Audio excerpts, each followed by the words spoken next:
This is Conway Medical Center's Friday Night Rivals, powered by Mr. Sparky on the CW21.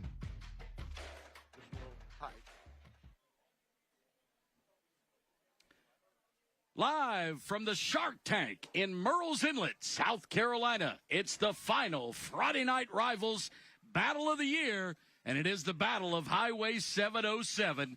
Two of the biggest rivals in Horry County, Socastee High School coming south to St. James. And, Coach, the old adage is they only remember what happens in November in football, and these two teams want to keep playing this month.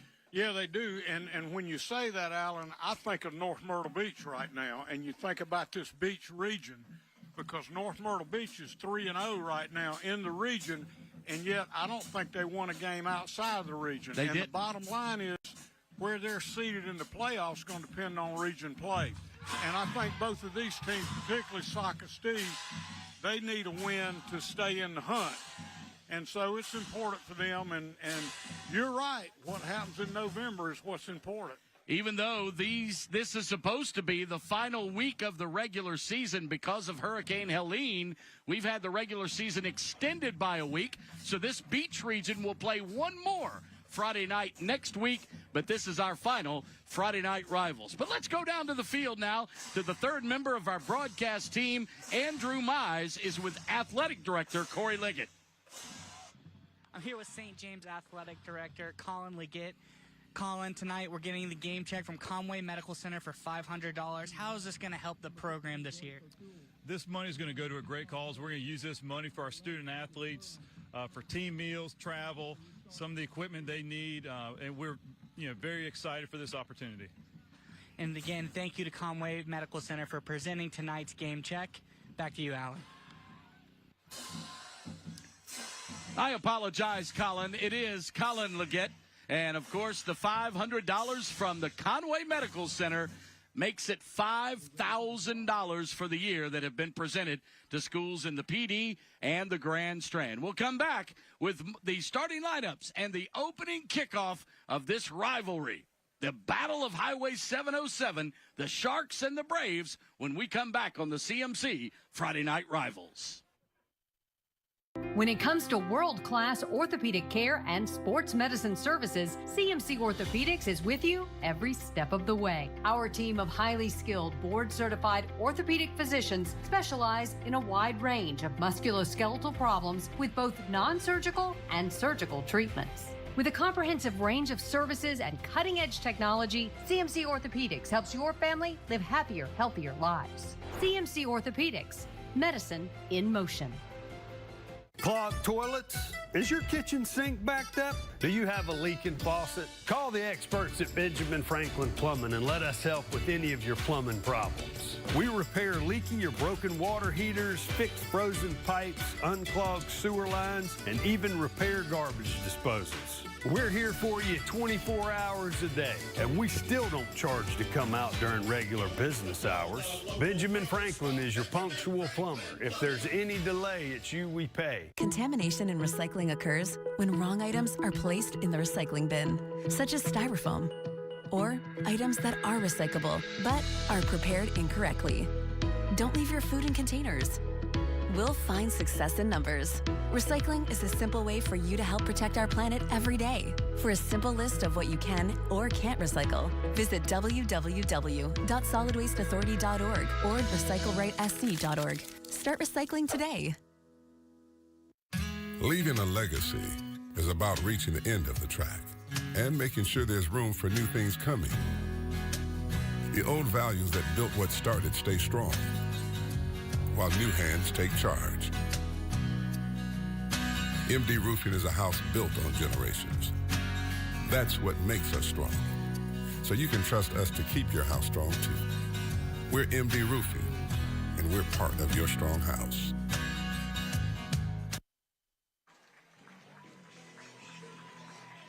Back in Murrells Inlet for tonight's final Friday Night Rivals matchup between St. James High School and Socastee, the two bigger rivals on the south end of the Grand Strand. And it's time for the Horry County Solid Waste Authority starting lineups. First for the Sharks offense. They will have the ball first. We'll start with Alex Sant at quarterback. and one of the top running backs in the area, Ja'Kai Graham. The wide receivers are Hunter Sprulin, Jackson Fowlable, Aiden Smith, and the top receiver for the Sharks is Zach Zerwoski. The front five, Alex Strubling, Dallas Walker, Jack Veely, Gage Jackson, and Hayden Braz across the front five.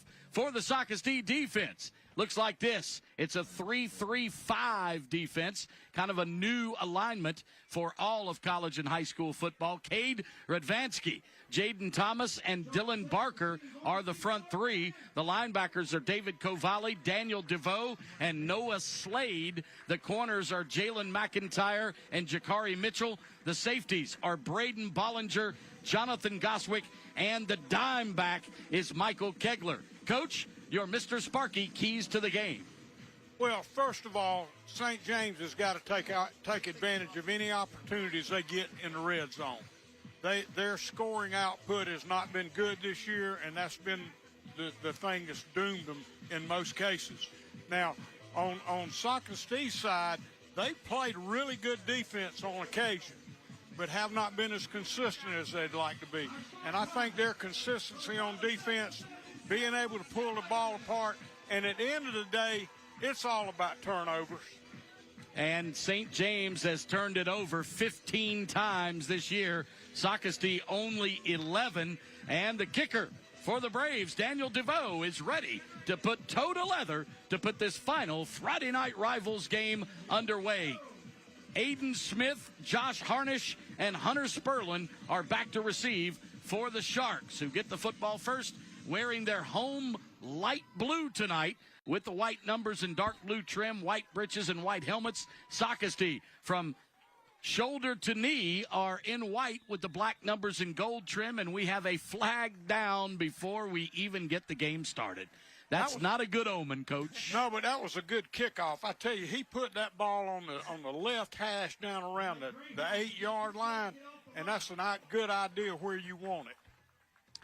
So Woods Herring is the place kicker for the Sharks, who, as you mentioned, Coach, points have been at a premium this year for St. James, only averaging 15 points per game, but giving up over 44 per game on the year. Yeah, and like I said, they're going to have to take advantage of everything that comes their way. And if they do that, they're in this game, and it's going to be a good competitive game, I believe. High short kick is going to be caught at about the 35-yard line, and good coverage by the Braves coverage team. The first man to hit him for Socastee is Javon Graham, a 6-foot, 170-pound junior, knocks him out of bounds at around the 36, so only a 1-yard return.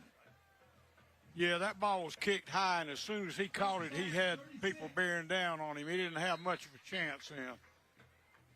So Colin Leggett, the athletic director for the St. James Sharks, puts on quite the show here in Murrells Inlet. And there's lots of construction behind us here around the softball and the baseball stadium. So more improvements in Horry County High School. Sant hands off to Ja'Kai Graham. Graham runs into the teeth of that Socastee defense and pushes it backwards for about 2, maybe 3 yards. It'll be 2nd down and 7. And Socastee is employing a 3-3 stack on defense. And they've got their dime, who is their strong safety in essence, is going to come from both sides of the ball. And they'll run some cover 4, some cover 2 in the secondary, and they'll rotate into a cover 3 at times. Zerwoski splits wide to the left side. He has 2 to the top of your screen. 1-step drop, fire out across into the right boundary, is caught for a first down, a Myrtle Beach Hyundai first down, and it's Hunter Spurlin on the catch. That is his 32nd grab of the year. Yeah, he's been productive other than just not really being able to get in the end zone with it. Yep. Only 3 touchdowns on the year, but as we said, St. James has not visited the end zone very much on this season, only averaging about 15 points per game. Here's a snap, quarterback hands off to Graham. Graham is going to search for a hole and finds one for about a 5 or 6 yard gain. Nice run, improvisation by Ja'Kai Graham. And Socastee is honoring the depth, the width of the field with their defense. They're rolling that dime up to the width each time and then slanting the front in the opposite direction, it looks. They're looking for pass, too, Coach. They're averaging 175 yards through the air, only 78 on the ground. Yeah, and they know they got to stop the pass first. So Sant out of the shotgun. He's got Graham to his left. Twin receivers to both sides. He sends a man in motion. Brings to the near side, and a jet sweep, and he's hitting the backfield. Flags are down, and it's going to be a loss on the play. We'll see what Socastee decides if it's a hold against St. James. Yeah, and that's the indication, I believe, where that flag was thrown.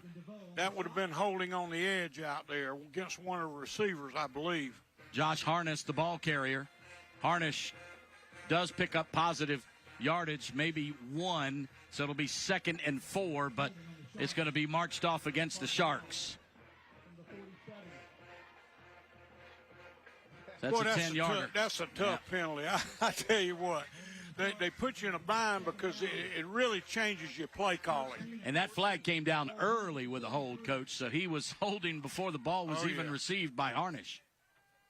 So it's 2nd down and 12 instead of 3rd and 4. And, you know, as you said, the Sharks are going to try to throw the football, and I think they're going to throw it first, but they certainly would like to be able to balance it out with a solid run, which is what they haven't been able to generate. They jumped off sides there but got back defensively. Heavy rush. Sant gets out of the pocket, throws on the run. He had a man open. Sperlin was open underneath the deep coverage team and beyond the linebackers, so he would have picked up a first down, but Sant on the run, hard to throw against her body right there. Yeah, Sant had a great escape right there. I thought he did a really good job of stepping upfield and popping back out. He just didn't get his body under control to make that throw on time. Sant averaging about... And you can see right here where he steps up under that defensive end and then pops outside. But again, he's just a little high on the throw. He's got to finish his throw. 11 touchdowns and 9 interceptions by Sant on the year. Heavy rush again. He lets it go. He's got a man on the near sideline. Looks like it's caught. It is. The official says it's going to be enough for a Myrtle Beach Sunday first down. But did he say incomplete? Yeah, they called it out of bounds on the catch. It was incomplete. I'm not sure if we got that on the monitor. Well, the side judge ran up to where the ball was caught or allegedly, and looked like he was going to say it was a good catch, but instead the official says incomplete. Yeah, and it was close over there, but nonetheless, I agree with the official on that one. And there was a penalty on the play that Socastee declines, so it's going to be 4th and 12, 4th and 13 from back at the 43-yard line, and back to receive the kick for Socastee looks to be Goswick. Goswick will do everything. Jonathan, he makes kicks, he takes snaps, he receives kicks, he does a little bit of everything for Socastee. Goswick comes up, makes the catch at the 26, to the 30, to the 35, and he is felled right there after about a 9-yard return. Yeah, and he accepted that ball with a lot of authority then. You could tell he wanted the ball, he wanted to run. And as you said, Goswick does a little bit of everything for these guys. He starts on offense, he starts on defense, he's the backup quarterback.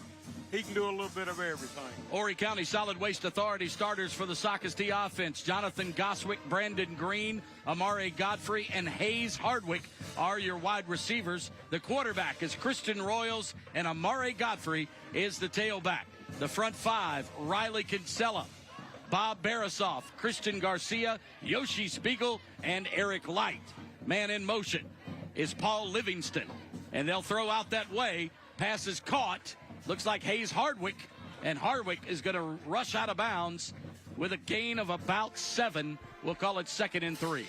Yeah, and what St. James is doing in the secondary is playing 4 cross, and they're trying to basically disguise as long as they possibly can. And at the point that the ball's going to be snapped, they'll roll an inside safety up and roll to cover 3, or they'll roll those corners up and roll to cover 2. Only a 6-yard pickup, so 2nd down 4 for the Braves. Dressed in all white tonight. Man in motion is Goswick. They'll toss it to him a lot, but instead they go right up the gut to Amari Godfrey, and Godfrey will pick up the Myrtle Beach Hyundai first down for the Braves.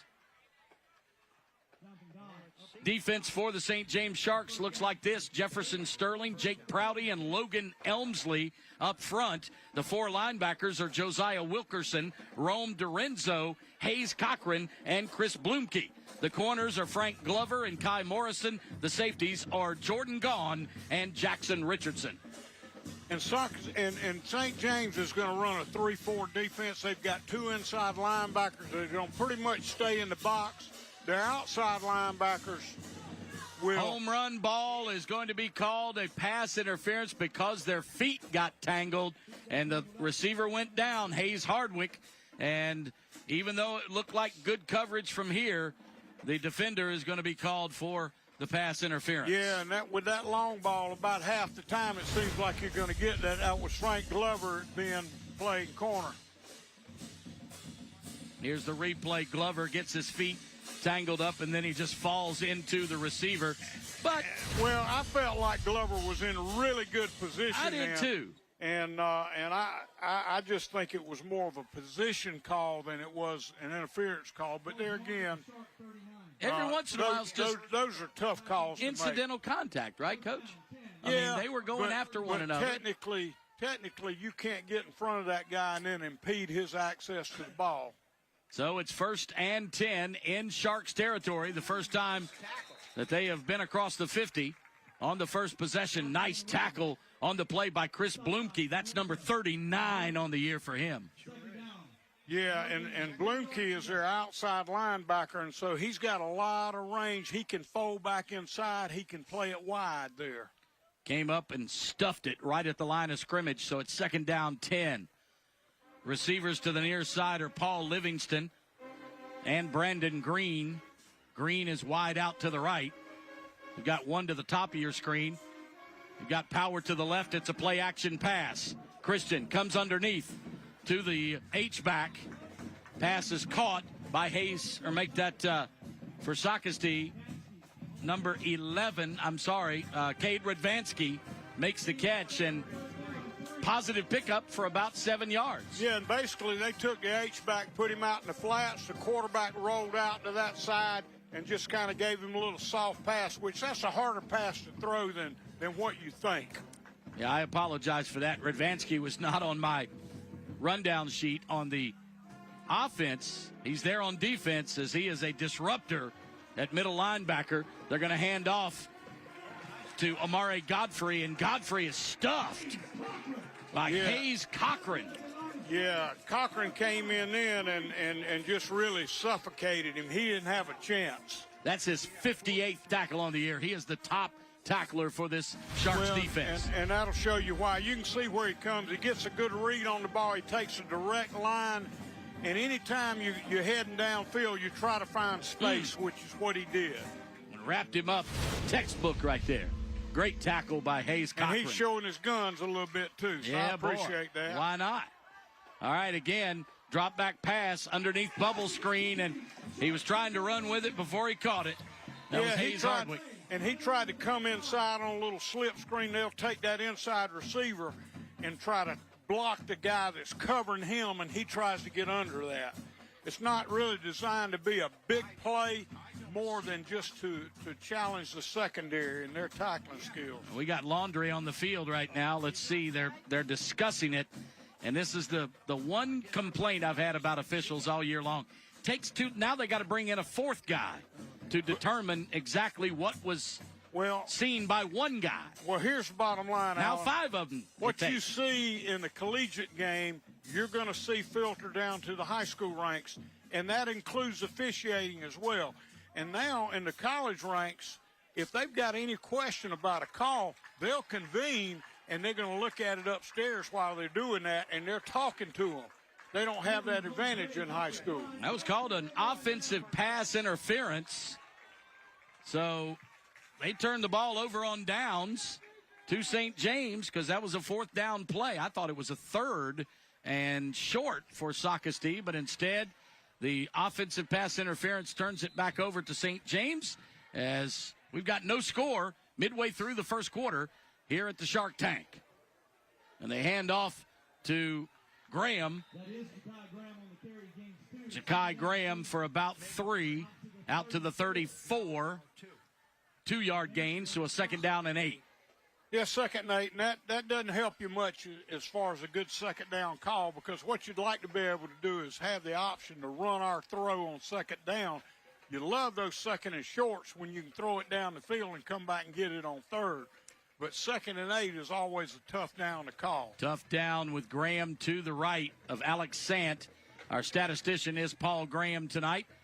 Sideline reporter is Andrew Mize. Nice catch near side. Zach Zarwoski, and Zarwoski carries the tackler with him for a Myrtle Beach first down, or make that a St. James first down, a Myrtle Beach Hyundai first down, as Jalen McIntyre had a hold of him but couldn't bring him down short of the sticks. Yeah, I thought Sant made a really good throw then. He put it right where he needed to be.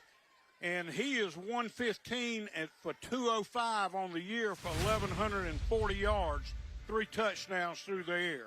Twins to the right, 1 to the left. I formation. Sant to Graham. Graham pushes the pile forward again. Nice job on the front 4 by Dylan Barker to make that tackle. Front 3 on the 3-3-5 defense for Socastee. It'll be 2nd down and 7. And what Socastee is going to do with that 3-3-5, they're going to stack those linebackers most of the time, but once they'll use their dime to adjust to any type of outside formation. But as far as any kind of power formation with the H-back, they'll use those linebackers to make that adjustment. Jackson Fowle comes out of the ball game. Last year's starter, Lucas Adako, back in for the Sharks, and a tunnel screen underneath. Big hit after a gain of about 3 to the 50. They're going to say he got forward progress to the 49, so it's going to be 3rd and short for St. James. Yeah, and I tell you, there were a lot of Socastee guys swatting at that thing. Woo! I think that they smelled it. But he got it out quick enough, and you can see right here, they saw what was coming. They just couldn't get there quick enough. Sperlin carries for 4, so it's 3rd down and 3. Need to get inside the 47-yard line for the first down. And this is big because they're going to get across midfield if they can pick up this first down here. Single back pistol. I don't think he's going to get it. No, he's not going to get it. He actually lost a yard on the play. Nice pursuit by David Kovali to get in the backfield to stop that play for about a half-yard gain, or half-yard loss, and St. James has a player down. Yeah, it looks like it was Jackson Fowle, but I couldn't be sure. It's going to be 4th down after this timeout. With timeout on the field, we've got a no score from the Shark Tank in Murrells Inlet. It's St. James and Socastee on the Conway Medical Center Friday Night Rivals. Hello, everybody. I'm Cecil Chandler, and it's that time of the year when a lot of families are looking to buy a new car. You can lease a 2024 Elantra for $199 for 36 months. How about the 2024 Sonata with leases starting at $249? Remember, here at Myrtle Beach Hyundai, we've got deals that'll make you smile. Hey, everybody. Jim and Robert out here at Myrtle Beach Hyundai. Football season's already here. Cannot believe it, man. Hey, 25 years out here at Myrtle Beach Hyundai and going strong. Hope to see you guys at the dealership. Come see us.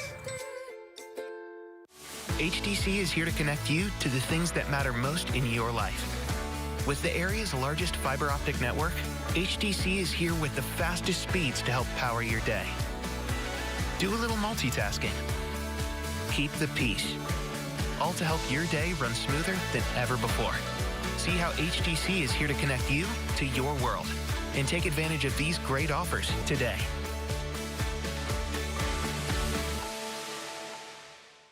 Robison Community College, your source for higher education and short-term training needs.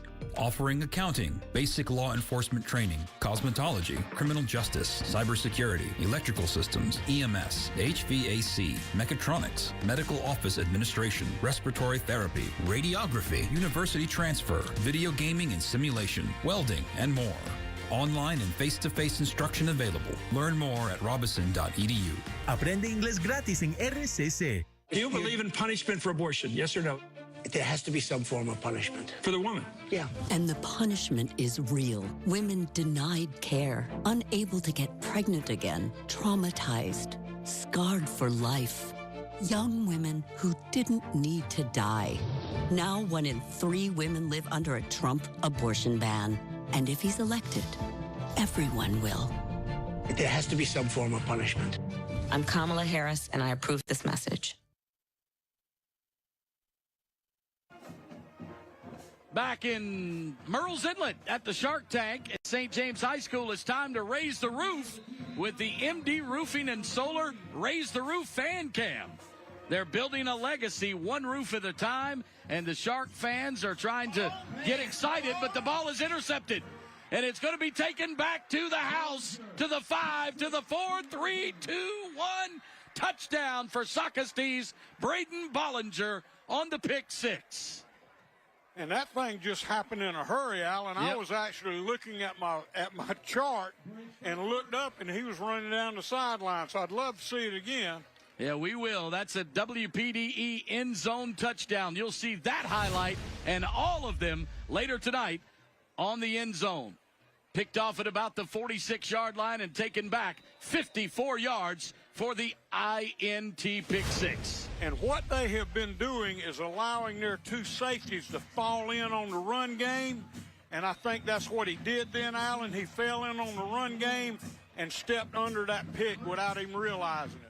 With 3:18 on the clock here in the first quarter, the Socastee Braves draw first blood defensively with a pick 6, and they take a 7-0 lead on the extra point by Socastee's Daniel DeVoe. Yeah, and that was a coverage interception then, because basically they took their strong safety and backed him up. All right, let's take a look at that Mr. Sparky replay here late in the first quarter. Here's the interception. You can it was see just right as we here, came back. Boom, right there. He just rolled. He happened to be rolling at the same time, and that was a 54-yard interception touchdown. And he read Sant's eyes like a book, Coach. He knew exactly where it was going. He did, but it was also, it looked like a predetermined rolling down into the hole. And I think that's what it was, because Sant helped him out with his eyes. So a nice job by Bollinger, getting lots of airtime right there as he comes back on the field for the kick coverage team. So you'd think they'd give him a little breather here, wouldn't you, Coach? Well, that's right. If you run that far, you ought to get at least look up at your girlfriend in the stands. Exactly. Get a little X's and O's, if you know what I mean. So St. James, after turning the ball over for the first time tonight and the 16th time on the year, results in the first score of the night. Under 3.5 minutes to play. Here's a return, but it's a very ginger return for St. James. That was number 9, Josh Harnish, on the return. He caught it at about the 5, and it had all kinds of confusion as to where to go. Well, Alan, what you try to teach those guys deep, that they got to hit it up in there. And irregardless of what it looks like, you got to hit it up in there. When you start dancing around, you're going to take a shot on that kickoff team, because people are flying down on defense just looking for the big hit. It was about a 9-yard return out to the 19-yard line. So twin receivers as St. James moves from right to left. Twin receivers, a man in motion. And they're going to give it up the middle to Graham. Ja'Kai Graham carries for about 4. It'll be 2nd down and 6. Yeah, and that looked like Daniel DeVoe on the tackle then. And, Socastee has played pretty good defense most of the season. They just haven't. They've turned the ball over, and they haven't been able to sustain things offensively. How many teams have you seen, Coach, have their place kicker as their middle linebacker?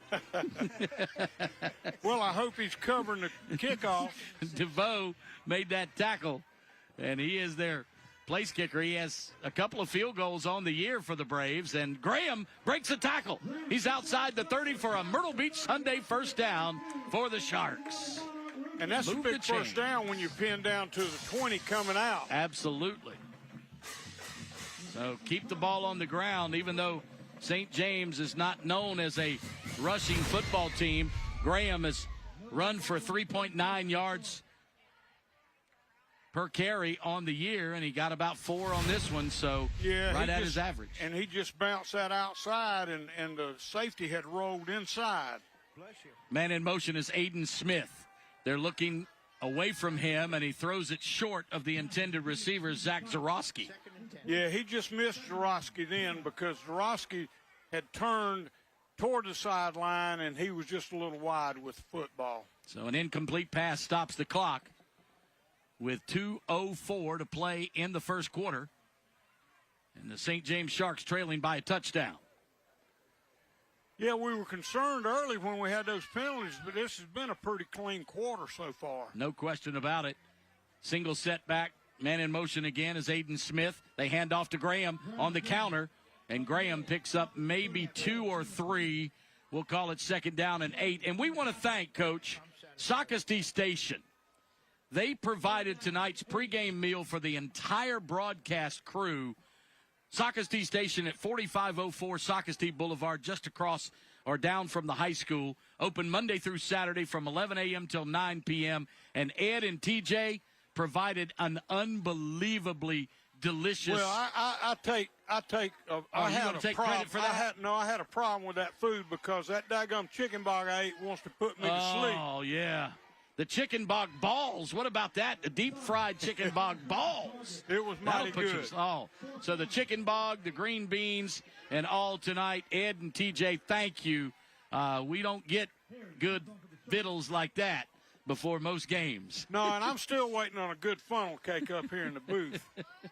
Well, there you go, calling that out. I'll bet you somebody will bring you a funnel cake before this game is through. Well, we're going to see, because I want a lot of powdered sugar on that thing, too. The incomplete pass on 3rd down brings up 4th and 8, and St. James is going to bring up the first punt tonight. It's Woods Herring. Herring averaging about 33 yards a punt, and he gets away a boomer this time, and Goswick's going to have to call for a fair catch. Yeah, he got his foot into that one, no question about it. And Goswick, again, is going to be doing a little bit of everything. You can kind of follow him and follow the football.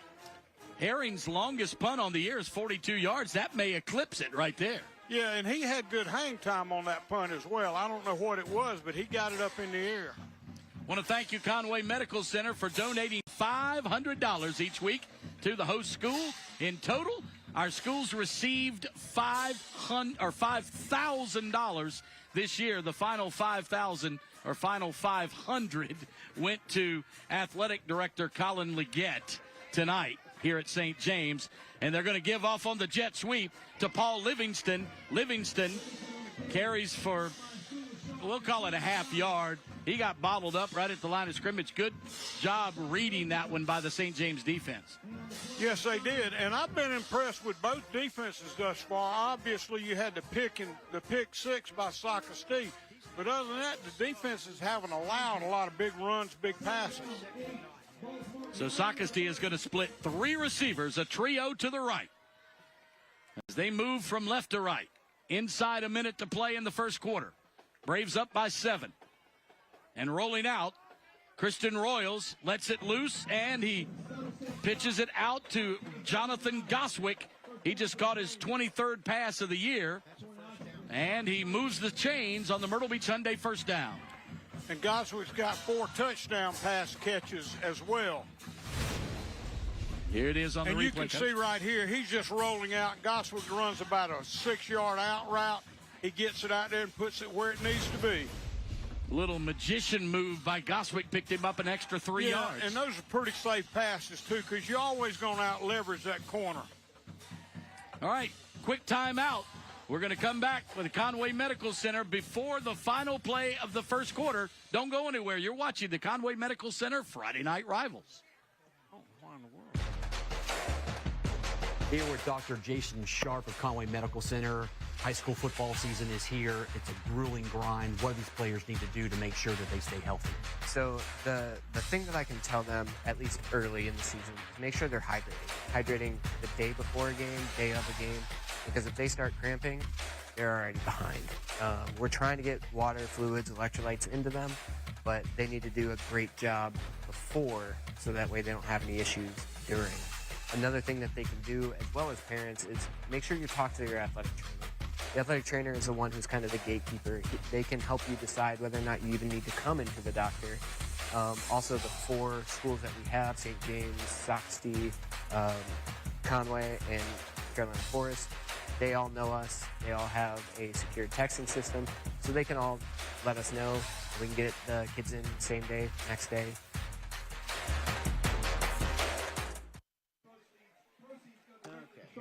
It's the final Conway Medical Center Friday Night Rivals. Dr. Sharp there was talking about the hydration, Coach. Even in November, we had 82 degrees this afternoon. I thought we might have to worry about that wet bulb globe thermometer thing on the last game of the year. Daggum a wet bulb. I tell you what, that's what I got to say about it. And I think we had that timeout right there for hydration. Only 25 seconds left in the first quarter. They're going to let it run out before they take a snap. I just can't imagine taking a hydration timeout. With 25 seconds left in the quarter. And at this game, too, I think that hydration timeout may have been more for the officials. Yeah, it might have been. They do snap it before the end of the quarter, and they go right up the gut with it.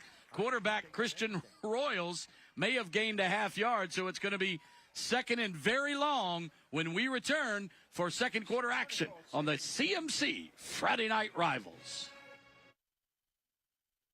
You know, there's millions of people without the health insurance they need. I get it. You feel like it's too pricey, a headache to deal with, and not worth it. You deserve something better and better. We're on a mission to get everyone high-quality health insurance. We have plans with as low as $0 out-of-pocket premiums, a network of local doctors, and a rewards program for making healthy choices. Nice. That's why we're America's #1 marketplace health insurance. So call us or go online now. And Better Health. On a mission for better. Hey, I'm having an issue with your website. I can't log in. That's a website issue. Right. You'll have to reach out to customer service. You're not customer service? Just call customer service and they'll get you set up. Is there anything else I can help you with? What's the number for customer service? It's on the website. Don't let a big bank make you feel small. At Anderson Brothers Bank, you matter. Anderson Brothers Bank, treating you like family since 1933. Recycle right, South Carolina. When bottles are compacted for shipping, liquids drip and splatter, creating a sticky, smelly mess. A quick rinse of all your containers before you recycle goes a long way. Visit www.solidwasteauthority.org or www.recyclerightsc.org for more info on how to recycle right, South Carolina.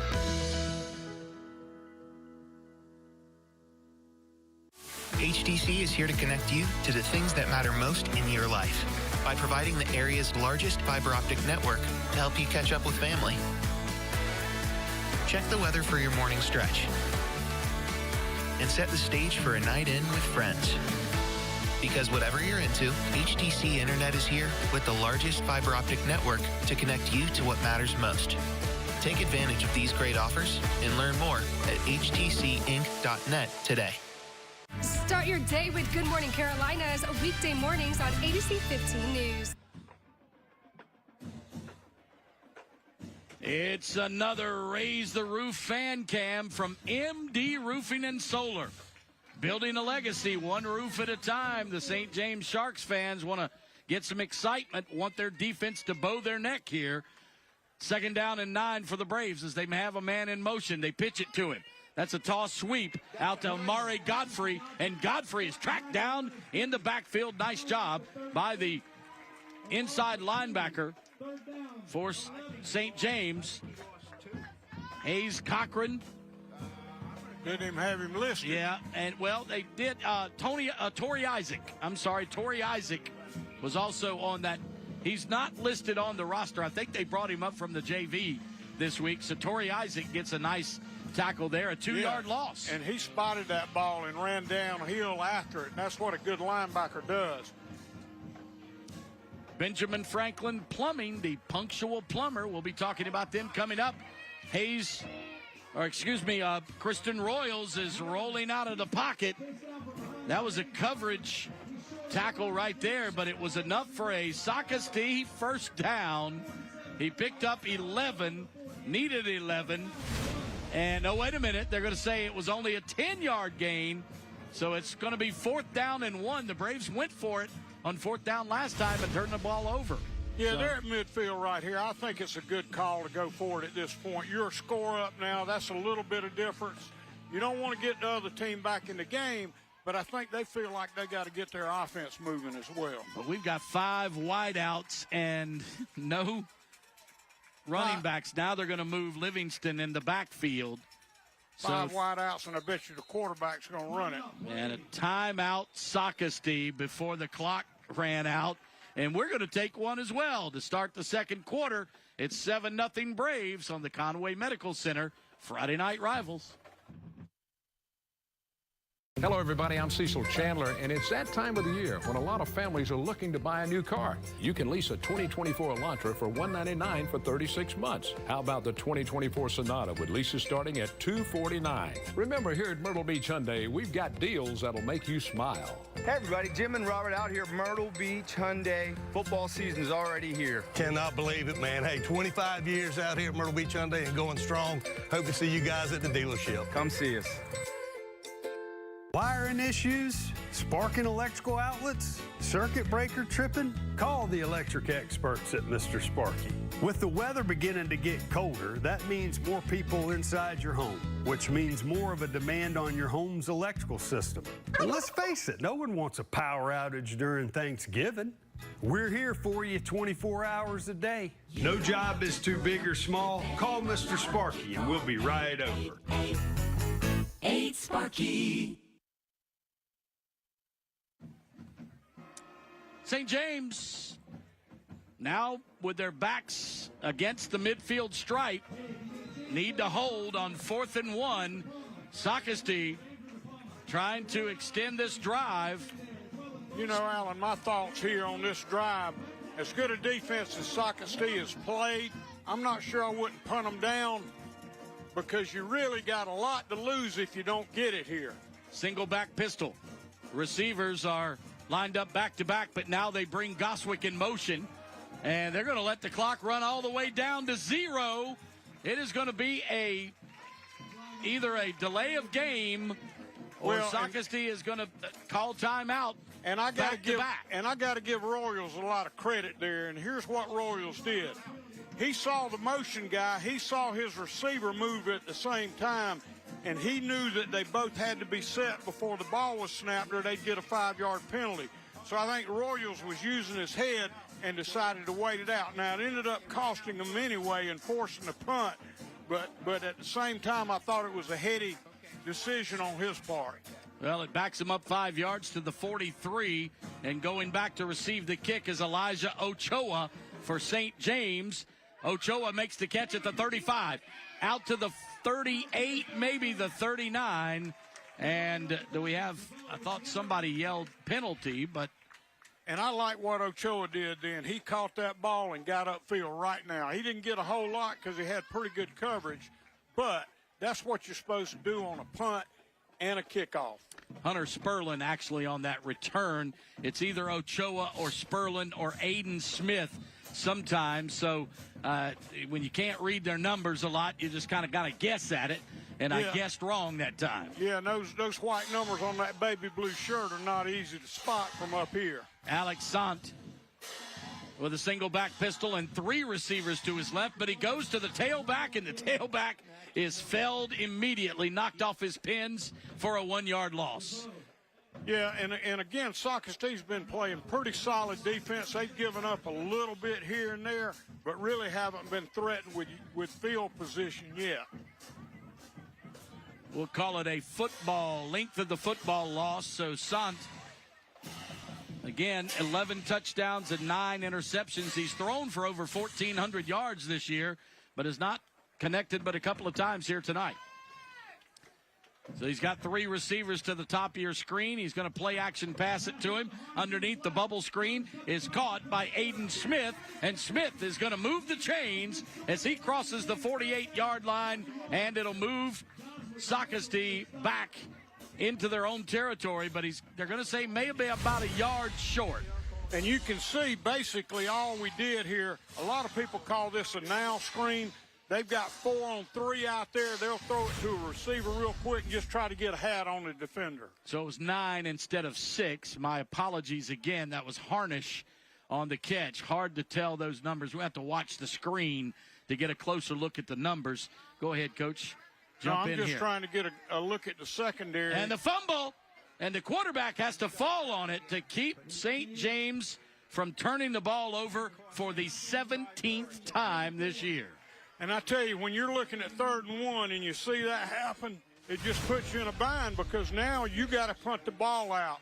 And at 3rd and 1 at midfield, you got a very doable down. Instead of moving the chains on that pass, they were a yard short, and then they fumbled, giving it to Graham, and they had to fall on it in the backfield to keep possession, and now are able to punt it away. That was just a bad timing for the St. James Sharks right there. But you talked about it, Coach, on the Mr. Sparky keys to the game. St. James going to have to hold on to the football, and so far that's what they've struggled with a little bit all year long. High kick that's going to be caught by Goswick. He's got an open lane to the 40, 45, 50, and out of bounds in St. James territory. And what happened on that kick, because he kicked it wide, the coverage had not expanded to the field yet, and Goswick really just took the football and hit the sideline. He saw the wedge just wide open on the left side of the field and said, hey. Yeah, and typically they will widen eventually, but it was not kicked that high, and therefore he was able to get it and go. No hang time like he had on his first punt of the ball game. So Goswick gets it back to midfield. The tail end of the football divides the 100 yards, and the quarterback, Royals, looking to go for it all. He throws it underneath the intended receiver for Socastee. It was Hayes Hardwick, but Hardwick was covered well, and the pass was well short of him. We've got a flag on the field, and from where that flag was thrown, I imagine it's interference. I did not see it. Maybe we can see it again. Yeah, the St. James coaches are claiming offensive pass interference, as Hayes Hardwick did try to come back to the football. But he has access to the ball for the most part. And it's going to go against the defense, though. Yes. So pass interference against the Sharks. That's their second PI of the ball game. Yeah, and those are costly passes because they always put you in a good first down situation, and they're just uncalled for in most cases. Christian Royals has carried 57 times for just over 110 yards this year. His longest is a carry of 24, but he's going to keep it himself there, toss it out, and that was dangerous territory. You talking about a dangerous pitch. I think Royals just saw his fairy godmother then, because he was lucky on that one. That's one he should have hit the dirt with and just take what you got. Boy, Jonathan Goswick, if you call him Mr. Everything for Socastee, he is their guardian angel, it seems like. Well, just being where he needed to be then and making that play was a big deal. 5-yard loss on the play makes it 2nd down and 15 back at the 40. He's going to throw the slant pattern underneath to Hardwick, and Hardwick is going to move the football down close to the sticks. And what Hardwick did then, he just ran a vertical route outside and curled it up. They rotated to a cover 3, which brought the safety with some width, and that area was wide open. Tackle by Braden Passon. Or Passon. Braden Passon is a 6', 175-pound senior. Backup outside linebacker stopped him 1 yard short of the first down mark. Goswick in motion, but they hand off to the tailback. Godfrey still moving the pile, is going to go across the 35 to the 33, and it's going to be a first down for the Socastee Braves. Boy, Godfrey showed a lot of power then. They kind of had him wrapped up, and he kept moving the pile, and I think there were 3 guys that he moved along with him. Godfrey averages over 5 yards per carry. Almost. His longest tote this year is 62 yards, but gets enough to move the chains for a Myrtle Beach Hyundai first down. 5.5 minutes to play in the first half. And we've got a whistle before the ball is snapped. Yeah, the slot receiver moved then, And basically what they did, they took the inside linebacker or the outside linebacker and put him out on top of the slot receiver, and he reacted to that, and that's what cost him. All right, it did cost him a possible first down, so instead of 1st and 10, it's going to be 1st and 15 back at the 27-yard line on the false start. Royals throws it across the middle. Pass is caught in the middle of the field. Looks like Goswick. No, the pass is caught by Brandon Green, and Green moves the chains down close to another first down for the Braves, or moves the football close to another first down for the Braves. Here's the CMC replay, Coach. And Goswick threw that into coverage then, but threw an excellent football, and that's why they came up with it. Brandon Green, that's just his 2nd catch of the year. He had a 15-yard grab in a game about a month ago, and his 2nd catch of the season. This time it's to Amari Godfrey, and Hayes Cochran makes the stop. Yeah, I tell you, Cochran has had 2 impressive stops, one down on this end of the field and that one where he just basically saw space and took off like a scalded dog. And that's what you want a linebacker to do. So it brings up 3rd down and about 7. And we are right on the verge of the That's What Ed Said red zone for the first time tonight. 3rd down and 7 from the 20, and a crossing pattern to Hardwick, and Hardwick gets in for the touchdown. Yeah, Hardwick ran a slant route then, and it was really into the defense. But I thought Royals made an excellent throw, if we can see it again, because there are defenders all around. And the thing about that, the timing's got to be perfect for this to happen. You can see right here there are defenders all around it, but when you put it on the spot, you got a chance. That was a really good throw by Royals then. Skinny post to Hayes Hardwick, and Hardwick a 20-yard touchdown grab, and it puts Socastee up by 2 scores. Here's the extra point by Daniel DeVoe. The snap, the kick, it's up. It's got the height, but it barely crosses the crossbar, and that gives the Braves a 14-0 lead. Now let's go down to the field for our 3rd member of the broadcast team. Andrew Mize is with Principal Ryan Poston. We're here with the principal of St. James High School, Ryan Poston. Ryan, a lot of great athletics here at St. James, but there's more than just athletics here. Let us know what's going on the education side of things here at St. James High. Man, St. James High School is an absolutely awesome place to be. Our kids and teachers are second to none. Very excited that our school report card came out recently. We had an excellent rating. Grad rate's the highest it's ever been. Inside the building, we have 26 AP courses, lots of CTE offerings, and we have the goal to make sure that every child in the building is prepared for what's next in life and has a plan. And I tell you, anytime you want to come by, come on see great teaching and learning going on inside St. James High School. Fantastic. Love everything going on at St. James. But back to you, Alan. And Daniel DeVoe will place the ball down at the 40 for his 3rd kickoff tonight. St. James received the opening kickoff and had a pick 6 on their 2nd possession. Here's the SEC on ABC kickoff. We've got an ACC game leading off the SEC on ABC tomorrow. Big one, Duke and Miami. And then a nice job covering the play for the Braves. Daniel DeVoe, the kicker, was the first man down to make the grab. Well, and again, the biggest thing St. James has got to do on that kickoff, DeVoe's doing a good job getting height on the ball. He's putting it down around the 10, but you got to take that thing straight up the gut. When you start dancing, you're going to get tattooed. I guess he's just dancing and looking for a place to go. You're going to get your behind tore up. I guess when you're the first guy to reach the football and you keep going, you're the first man that can reach the ball carrier. And technically, but most people don't want their kickers down there. I know. But he's the middle linebacker, Coach. Look at him. He's out there on defense right now. He's ready to roll. Ready to rock, if you will. Under 4 minutes to play first half, 14-0 Braves now. Single back pistol, they hand off to the tailback. Yeah, Ja'Kai Graham. Looks like they just ran a zone off tackle then, but Socastee was all over it. Dallas Walker led the charge on the offensive line, Coach. And, you know, Alan, that last Socastee touchdown was a 6-play drive. They went 50 yards in that time frame. 20-yard touchdown pass. They took 3 minutes and 22 seconds off the clock. And for Hayes Hardwick, that is, I believe, his fourth touchdown of the year. Fourth touchdown for Hayes Hardwick.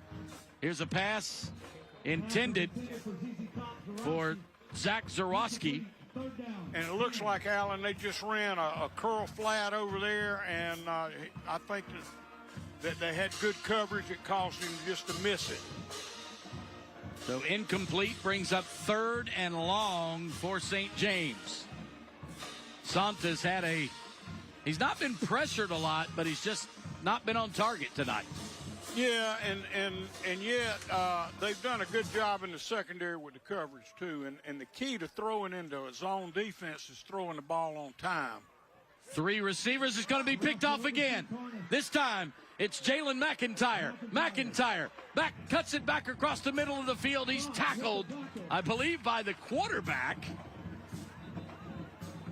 Yeah, Sant got in to make the tackle on the return by McIntyre, but McIntyre takes it all the way down to the 12-yard line of St. James. That is the 17th turnover of the year and the 2nd interception tonight by the Brave defense. Yeah, and you know, we talked about how important early on that St. James has been plagued with turnovers all year long. And of course, this doesn't help any. But, yeah, you can see, I think Sant was the initial tackler there. He was. He pretty much power drived him. Yeah, he took some of his frustrations out on that interceptor. And then they had some going-ons. I thought we were going to actually have a little fisticuff there for a minute. I was kind of looking forward to it. I know you like players to step up and defend themselves, but how about Jalen McIntyre? That's his first interception of the year from his left cornerback position. So Socastee is going to have the football. We've got a penalty flag down, but the Braves are not on the field, so we haven't had an indication yet what it is. But where that flag is could easily be a lineman downfield, but if it was that, they would have already declined the penalty. Declined that, yeah. Well, we got to have a meeting. We got to have a conference at the 25-yard line. It takes 3 of them to determine what one guy saw. Again, if you see it on Saturday, eventually you're going to see it on Friday, baby. The guy in the white hat needs to walk to the guy that threw the flag and said, what did you see? And then the second question is, are you sure? And then we go. We move. If you see it on Saturday, you're going to see it on Friday eventually, Big Al. Well, they're going over to talk to the acting head coach for the Socastee Braves. That is Coach Henderson. Chuck Henderson is the acting head coach in the stead of Ben Hampton, who, of course, is dealing with the health of his son. Right. I was trying to be delicate. He's trying to deal with the recovery of his son, who has been diagnosed with acute myeloid leukemia, and he's wearing a mask so he doesn't catch any germs from anyone that he might give to his son. He is here in the box tonight, but he's not able to interact with his team during the game. Yeah, and I can tell you that's not when you're ahead by 2 scores, it's not so bad. It's going to be a personal foul against the Socastee Braves, and it's going to be an ejection. We don't know who the ejection is yet, but it was an unsportsmanlike conduct penalty. Not only does it wipe out a huge return, it takes the ball all the way back to the 50-yard line. Well, and then depending on who the ejection is, I didn't get a number if I it didn't was either. an ejection. Did he actually give the thumbs Yes, he out? gave the thumb. He gave the thumb that there is an ejection of a Socastee player on defense, but the Braves will have the football on offense now after the interception. The penalty was called on the return, so it's the Braves with 3 receivers to the top of your screen, 1 to the bottom, and they pitch it out to Amari Godfrey, and Godfrey takes it down to the 38-yard line. So a 12-yard pickup. It's going to be a Myrtle Beach Hyundai first down. Yeah, I would be curious to know what that penalty was exactly, because I didn't really. It was on this side, but I didn't really see when it was thrown. Don't know who was tossed, but it was a Brave on that return. So 1st and 10 at the 38. Twins to the right, one to the left. And this one may be intercepted the other way. St. James gets the interception for Hayes Cochran, the inside linebacker, who is the top tackler on the team, and now he gets his first interception of the year, and we've got to take time out with 2:35 to play in the first half. It's 14-0 Socastee on the Conway Medical Center Friday Night Rivals. Clogged toilets? Is your kitchen sink backed up? Do you have a leaking faucet? Call the experts at Benjamin Franklin Plumbing and let us help with any of your plumbing problems. We repair leaky or broken water heaters, fix frozen pipes, unclog sewer lines, and even repair garbage disposals. We're here for you 24 hours a day, and we still don't charge to come out during regular business hours. Benjamin Franklin is your punctual plumber. If there's any delay, it's you we pay. Bad things happen sometimes. Fires, floods, hurricanes, broken water pipes, exploding water heaters. It can really mess up your home really bad. That's why moms and dads have been calling A&I for over 40 years. 40 years! They get it fixed fast. Really fast. My mommy said they made our house a home again. And mommy always tells the truth. A&I Fire and Water Restoration. Restoring more than just your home, restoring your dreams. Amari Godfrey carried for a first down for Socastee, as we've got less than a couple of minutes left in the first quarter. Actually, 2.5 minutes left in the first half. And the Braves up 14-0.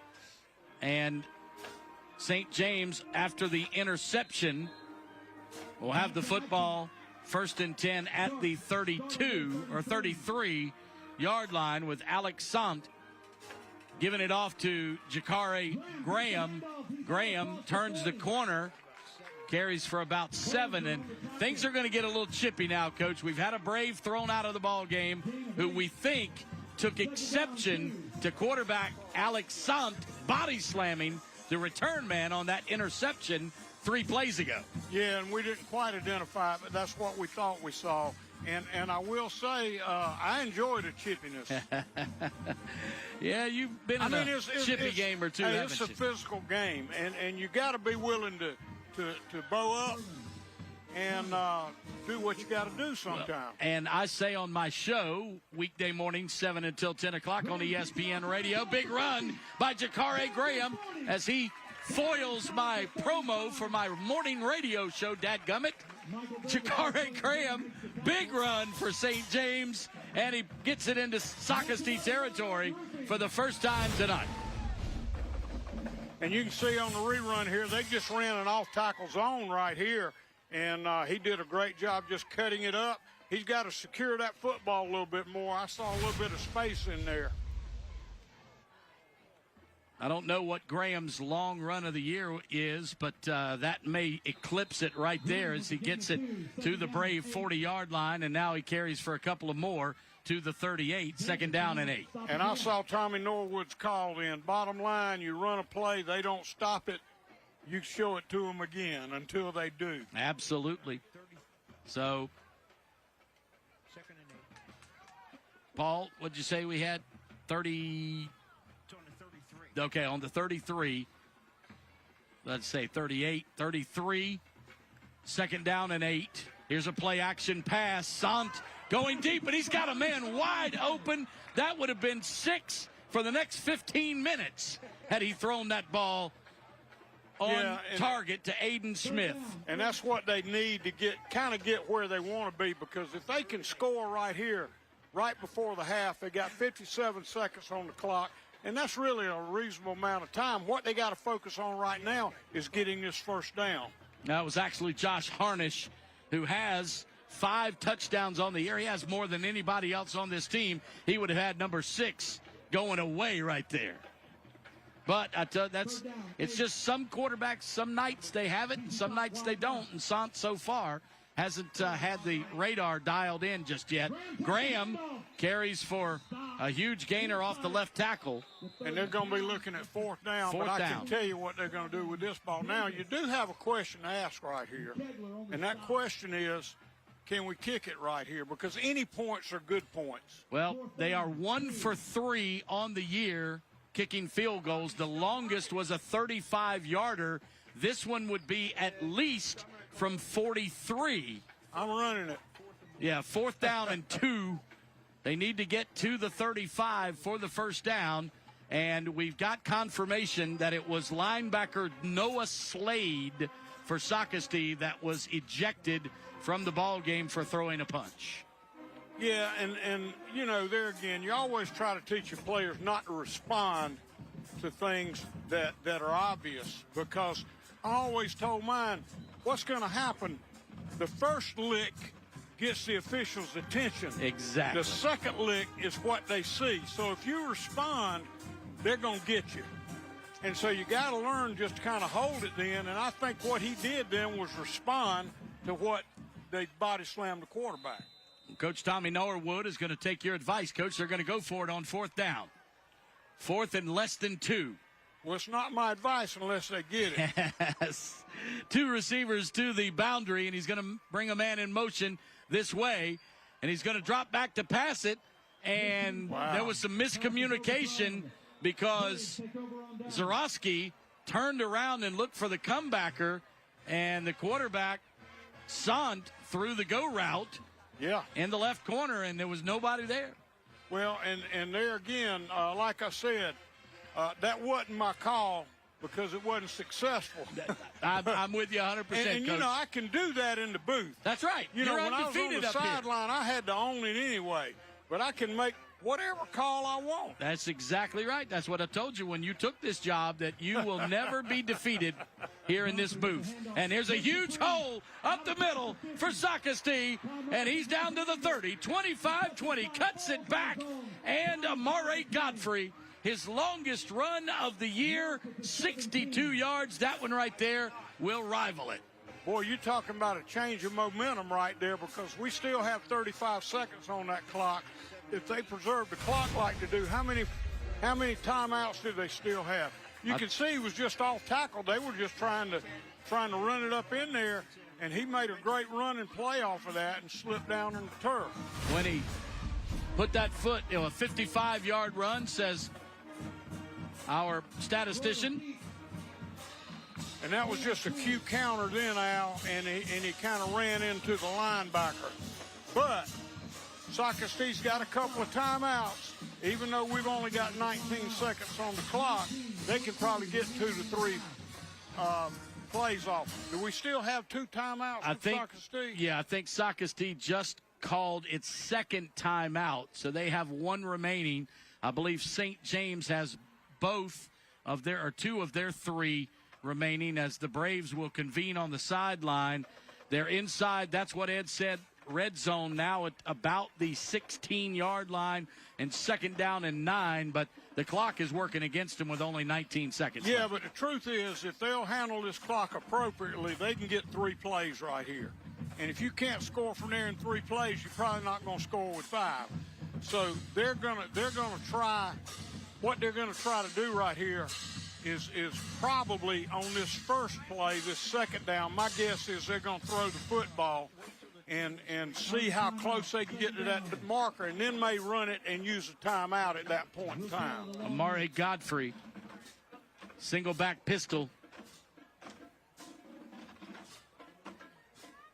To the left of Christian Royals. Royals takes 1 step back, fires to the left. It was deflected at the line of scrimmage, so it's going to bring up 3rd down and long for the Braves. And see, that took 5 seconds off the clock then, but they still have 2 downs, and yet they need a good 3rd down right here so that they don't have to throw it in the end zone on 4th down. All right, the Braves offense, St. James defense trips to the left, 1 to the right. Quarterback's going to keep it himself. Royals is going to run out of bounds only after a gain of 1, maybe back to the line of scrimmage. So we're going to call it 4th down and 9. And I would suspect the Braves will kick here with 7 seconds left. Well, again, depends on the kicker and what kind of confidence they have in him. It's on that right hash. It does look like they're sending the kicking team in. Yeah, Daniel DeVoe is their place kicker, and they're going to put it down on the right hash at about the 23-yard line. So a 33-yard attempt, and guess who is the holder? Well, Jonathan Goswick. And let me tell you, DeVoe, based on his kickoffs, he's got plenty of range to land this one. Oh, he absolutely does. If it's a good snap, it is. It's a good place, and he's got plenty of leg, and he splits it right down Broadway. Good call. Good call.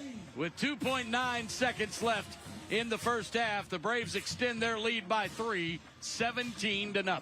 And that's a 3-score game now, and that makes it tough going in at halftime.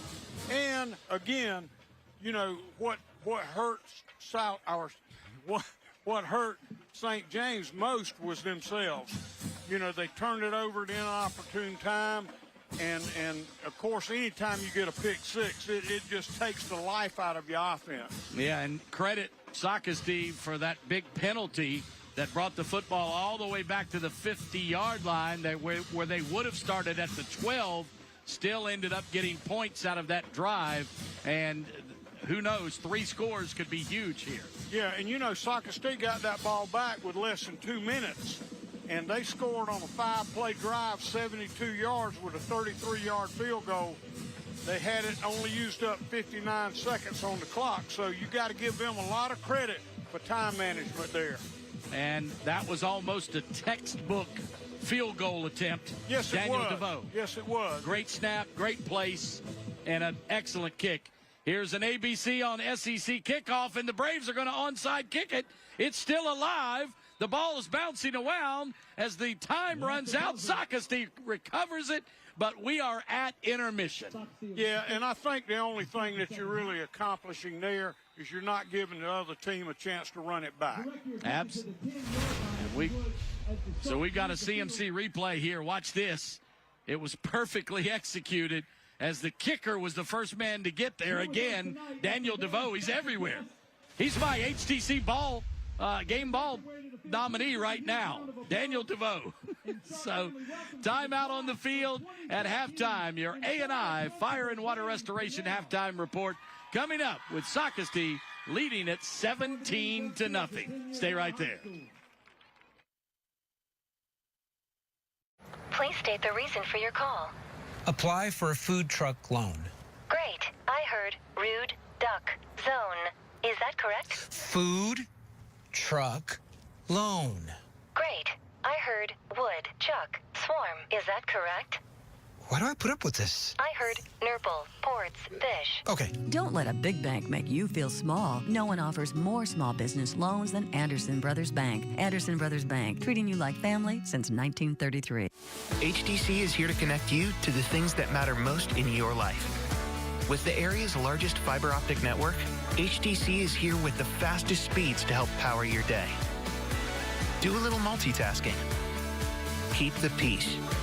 All to help your day run smoother than ever before. See how HTC is here to connect you to your world. And take advantage of these great offers today.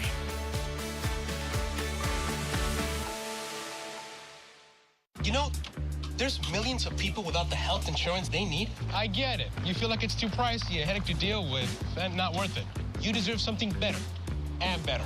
We're on a mission to get everyone high-quality health insurance. We have plans with as low as $0 out-of-pocket premiums, a network of local doctors, and a rewards program for making healthy choices. Nice. That's why we're America's #1 marketplace health insurance. So call us or go online now. And Better Health. On a mission for better. Continue your education with Robinson Community College's short-term training programs, offering adult high school diploma, barbering, electrical lineman, EMT, fire and rescue, HR management, law enforcement, leadership, massage therapy, nail tech, nurse aide, pharmacy technician, pottery, insurance, real estate, truck driving, and more. Online and face-to-face instruction available. Visit us at our main campus in Lumberton or our Comtech location in Pembroke. Learn more at robinson.edu. Aprende inglés gratis en RCC. The all-new Myrtle Beach Hyundai luxury brand dealership is now open. Come see us. This is the A&I Fire and Water Restoration Halftime Report.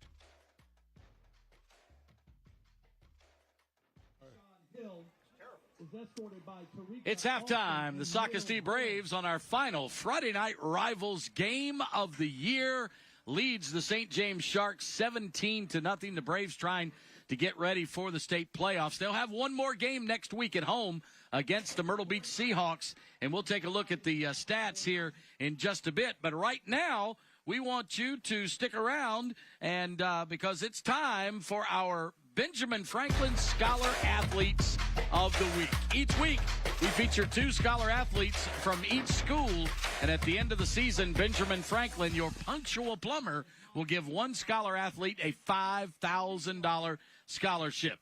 And here are this week's nominees. Ellie Harrell from St. James High School. Look at that, Coach. A 5.11 GPA. Beautiful and talented. There are so few of us.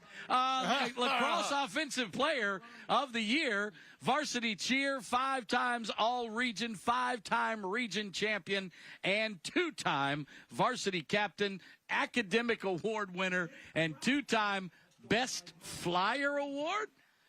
I want to know what that is. That's the one you toss up for the cheerleaders. Oh, okay. Wow. Good for her. Well, good for me for knowing that. Good for you. You're right. You're an athletic director. You should know that. Blinn Youth Group, the Blinn Builds, Operation Christmas Child, Angel Tree, Future Shark Camp, School Improvement Council, Student Representative, Sandbags for flooding victims in the area, Special Olympics volunteer, beach cleanups, Blinn United Methodist Church member, and Vacation Bible School volunteer. I don't know how she has time to be a cheerleader. We also have a Socastee cheerleader as well, Delaney Williams, a 5.338 GPA. Varsity tennis player as well since the 8th grade.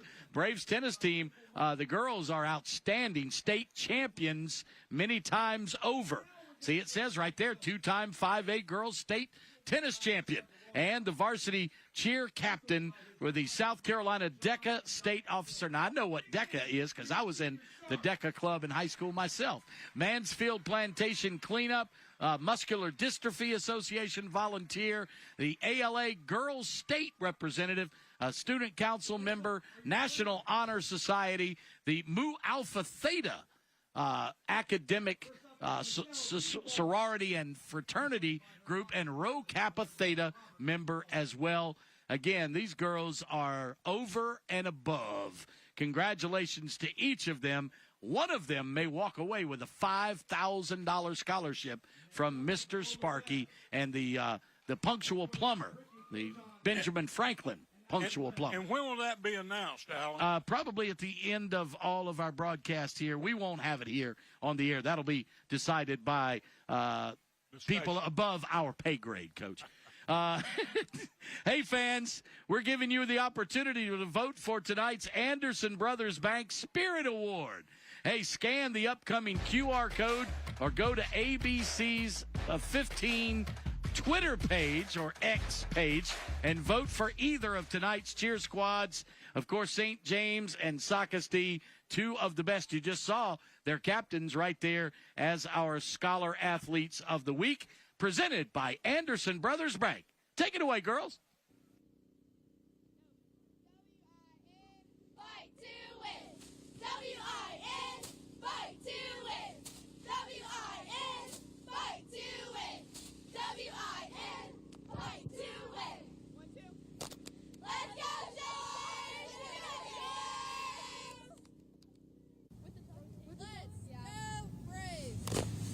S-O-C-A-S-T-E-E, let's go Braves! S-O-C-A-S-T-E-E,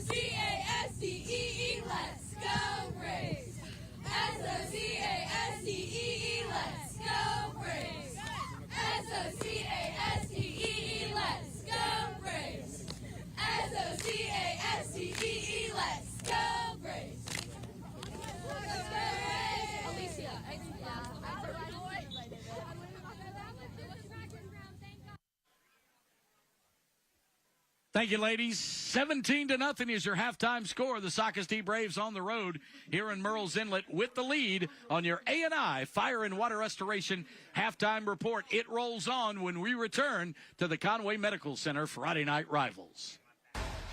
We'll be back with more from the A&I Fire and Water Restoration halftime report. Homes.com is a new, elevated home shopping experience. It's the only site that always connects you to the listing agent. Feels like a work of art. What about the app? Uh-oh!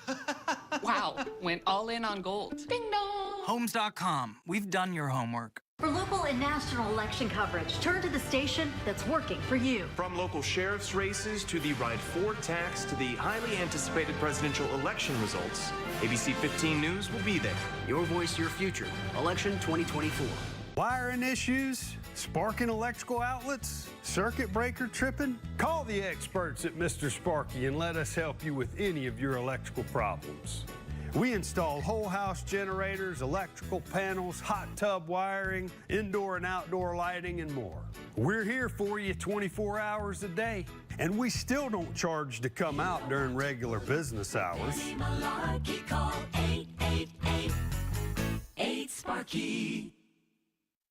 Leaving a legacy is about reaching the end of the track and making sure there's room for new things coming. The old values that built what started stay strong, while new hands take charge. MD Roofing is a house built on generations. That's what makes us strong. So you can trust us to keep your house strong too. We're MD Roofing, and we're part of your strong house. DIY? How about DDIY? Don't do it yourself. Leave it to the professionals. Benjamin Franklin is your plumbing expert. We can take the hassle out of your home's plumbing. We can handle whole house repipes, unclogging your drains, installing water heaters, and help with any natural gas or inspections. And we're always there for you 24 hours a day. Benjamin Franklin is your punctual plumber. If there's any delay, it's you we pay. Franklin Plumbing. This is the A&I Fire and Water Restoration halftime report.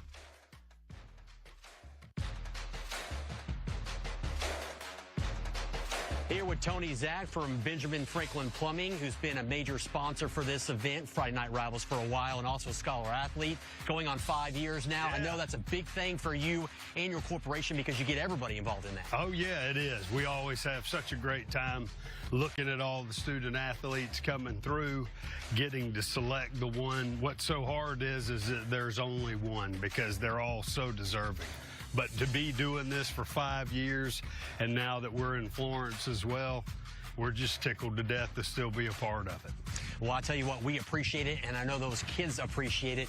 Anytime you can get an extra $5,000, it's a big deal. Amen. It really helps out during college time. There's no doubt about that. So any funds are appreciated, and we're just happy to be able to give back to the community. Well, I appreciate it. Thank you very much, my friend. My pleasure.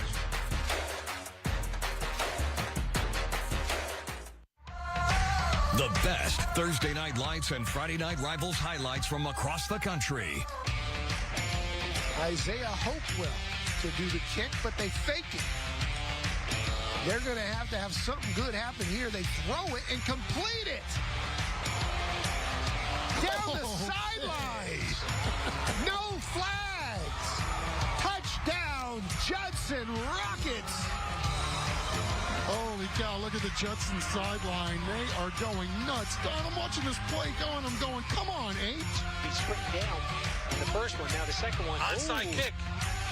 And it goes right to Riverside. Harry Armstrong throwing out all the stops. The pass rush has generally been three. Deep ball looking for Stewart, and Stewart brings it home inside the 40-yard line. That's good for 40. Stewart will be a star at the college level and beyond. Shoulder, look. Kostoff, 230 pounds. Watch this right in here. Boom. Going for two. Two unbeaten records on the line. Throws left side. It's caught. It's caught, and Ravenwood wins. And Ravenwood is 9-0.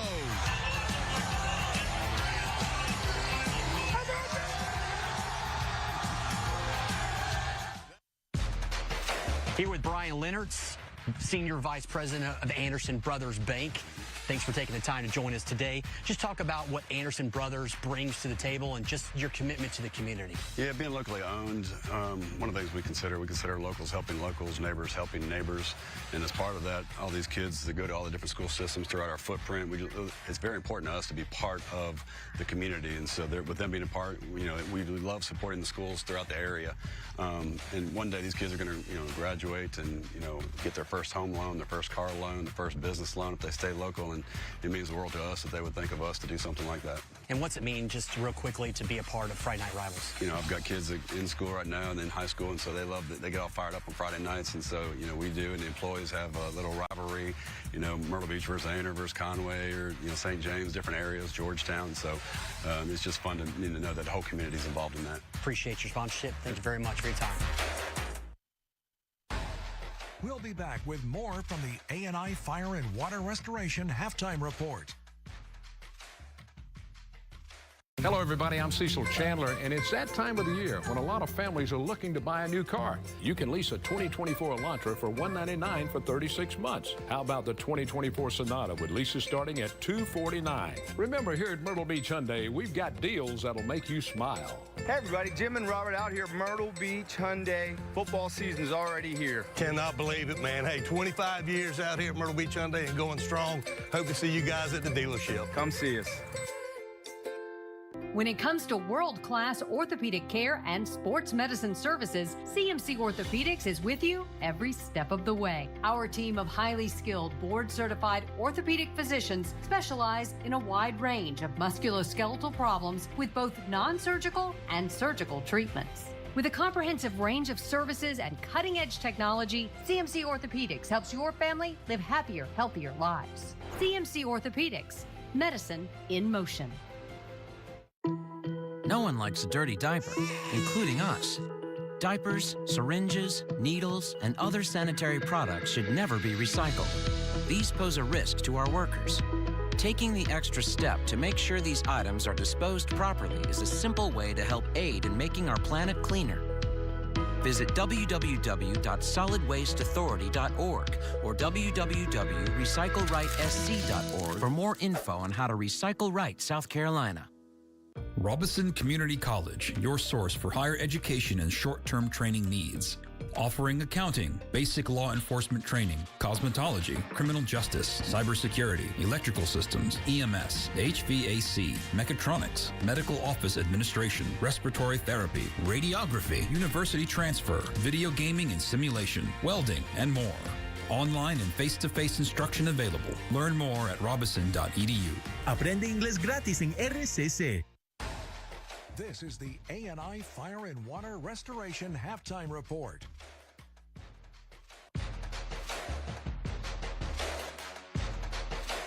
Hey, we're Todd Setzer from A&I Fire and Water. Obviously, a big milestone for your corporation. Just talk a little bit about that and what people can get when they call A&I. Super excited. 2024, celebrating our 50th anniversary. Started here in 1974, Myrtle Beach. I always had the opportunity to grow and expand in other markets, and so we're excited. Had a great 50th celebration, and looking forward to many, many years to come to continue to service the community and support sports, in particular football. So what can people get when they call you?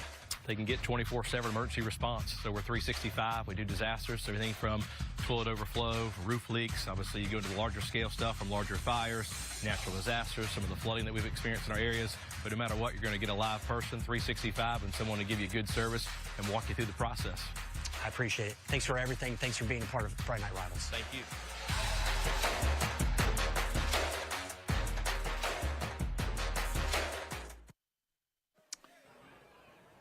Back at the Shark Tank in Murrells Inlet, the Friday Night Rivals presented by Conway Medical Center. Of course, A&I Fire and Water Restoration, they've been great all year long. They make your house home again after a disaster strikes. And I saw Brian Leonard's just a little bit from Anderson Brothers Bank earlier, too. There's no better people in the community. They want to be a part of this. Outstanding. Stick around after the game for the CW's regularly scheduled Friday night lineup of shows. It is Whose Line Is It Anyway? From 10 to 10:30 and then till 11 o'clock. And then the new show, Joan, on the CW 21. But, of course, after that, flip over to ABC 15 for all the highlights of our area on the end zone with sports director Brandon Dunn. Want to thank him for his cooperation this year as well, picking all of these games. The end zone starts at 11:20 on ABC 15. Then on tomorrow, ABC 15's SEC on ABC starts with an ACC game. Yeah, one of the best of the day. Duke taking on undefeated Miami as Mario Cristobal's team continues to escape every week. Let's see if they can do that with their former head coach Manny Diaz and the Duke Blue Devils. Florida and Georgia do the world's largest outdoor cocktail party again, Coach, at Jacksonville for the last time for a couple of seasons. They're going to remodel the Jacksonville Jaguars Stadium next year, and they're going to go to Atlanta for a year and then down to Tampa to Raymond James Stadium for a year before they go back to Jacksonville. And Jacksonville's put in a bid to host this game for the next 20 years after that. And it should always be in Jacksonville, I think. And Texas A&M and South Carolina. The Gamecocks coming off a second bye week this year. Let's see if they can perform better than they did the first time they came off a bye week against a nationally ranked Texas A&M team. So it's time for some highlights, Coach, and you've been begging to get to the stats in the first half. Well, first of all, on the highlights, this is the first pick six that we saw. And just did a great job reading out the quarterback's eyes and then getting in the end zone, and that was a heck of a run on his part. Yeah, that was... And then here, this is the best rush that we had early on, or the second best, actually. A little rollout and throw to the sideline from Royals to Goswick. And here we had Royals just tucking the ball and going. This was the touch. I think this was the one that got called back, wasn't it? Yep, set it up. And then they get the little crossing pattern. And Coach, give us some first-half stats while we're watching these, because there's Hardwick's touchdown, the only touchdown scored by the offense in tonight's game. Yeah, Socastee had 85 yards rushing, 68 throwing, 6 for 9. St. James, on the other hand, had 70 rushing, 29 passing, 4 for 12 for 99. So not a lot of difference in the statistics, but the big statistic is the pick six. Yep. And the other big statistic is an inopportune fumble. Well, 3 turnovers by St. James. 2 of them resulted in touchdowns by the Socastee Braves. One a pick six, the other on the touchdown to Hayes Hardwick, 20 yards. It's a 17-0 lead for the Braves. We'll come back with a second-half kickoff when we return to Murrells Inlet to the Conway Medical Center for Friday Night Rivals. We'll be back with more from the A&I Fire and Water Restoration Halftime Report. Yes, sir. Well, we're all working from home today, but I can tell you that the partnership between Anderson Brothers Bank and the Shauna Clears is going great. Here you go. Have a great day. Get that loan done. We make it easy. Let's go out as champions. Family on 3. 1, 2, 3. Family!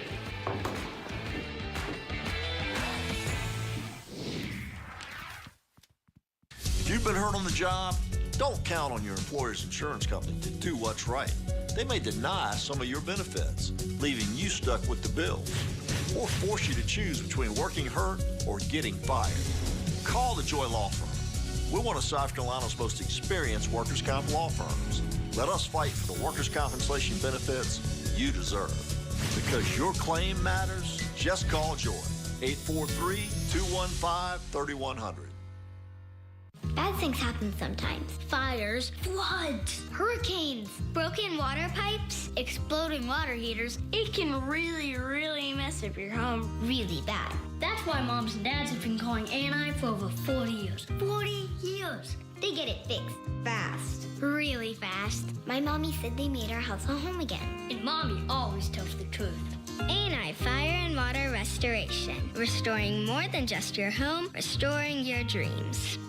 These hands are working hands. My hands are the most important tools I have. You need to take care of them. That's where O'Keefe's comes in. It's America's #1 selling hand cream for guaranteed relief. If it works for these hands, it'll work for yours. Also available in O'Keefe's Lip Repair. And remember, call 888-8-SPARKY.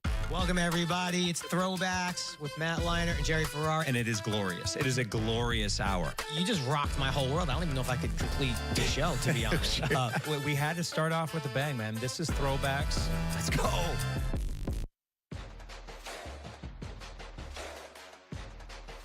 We're here with Tony Zach from Mr. Sparky, who has been in Florence for 2 years, here on the Grandstand for a while, a staple in our community. A lot of things going on with you. What can people get when they call y'all? Oh, yeah. Hey, we're glad to be here again doing the football sponsorship. They can call us if they need something as simple as a light switch.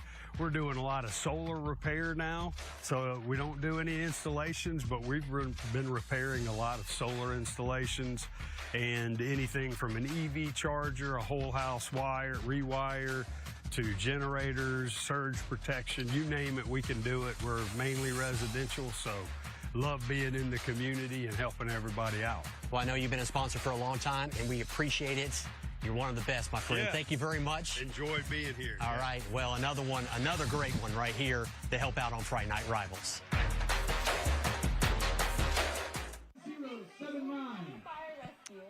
Thank you, Brandon, and thank you, Tony Zach. I think he's been with us since the very first year we were doing this, about 8 years ago, when Ken Ard and I were doing the play-by-play of the games, and Mr. Sparky and Benjamin Franklin Plumbing have been here from the very beginning.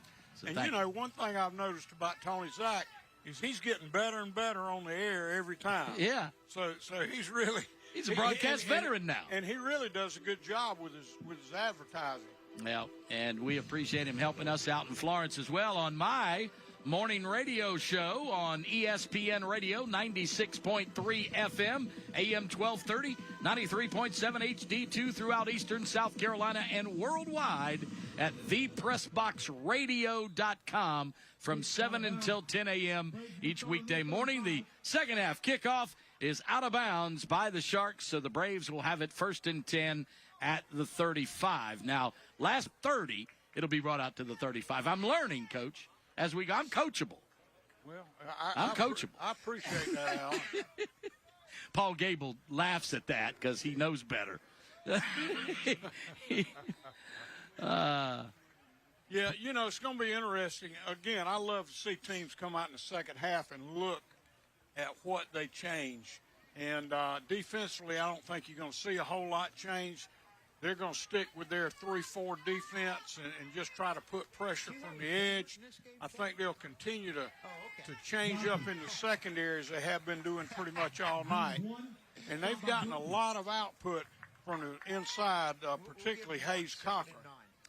Goswick went in motion from left to right, but they hand it off on the counter to Godfrey, and Godfrey carries for only 1 to the 36.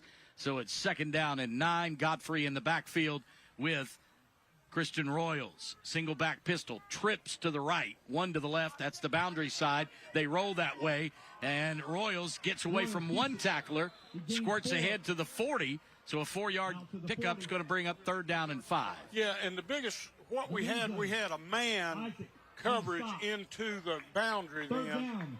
And basically, the receiver did a great job because with man coverage, you just want to run that coverage off because he's got to run with you, and that's what allowed him to get the edge then.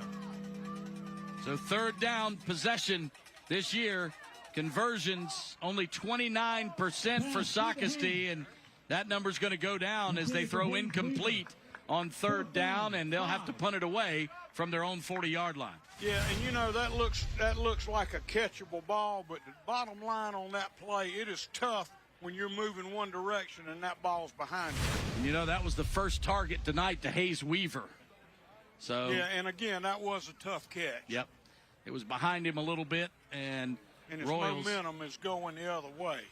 So on to punt is Daniel DeVoe.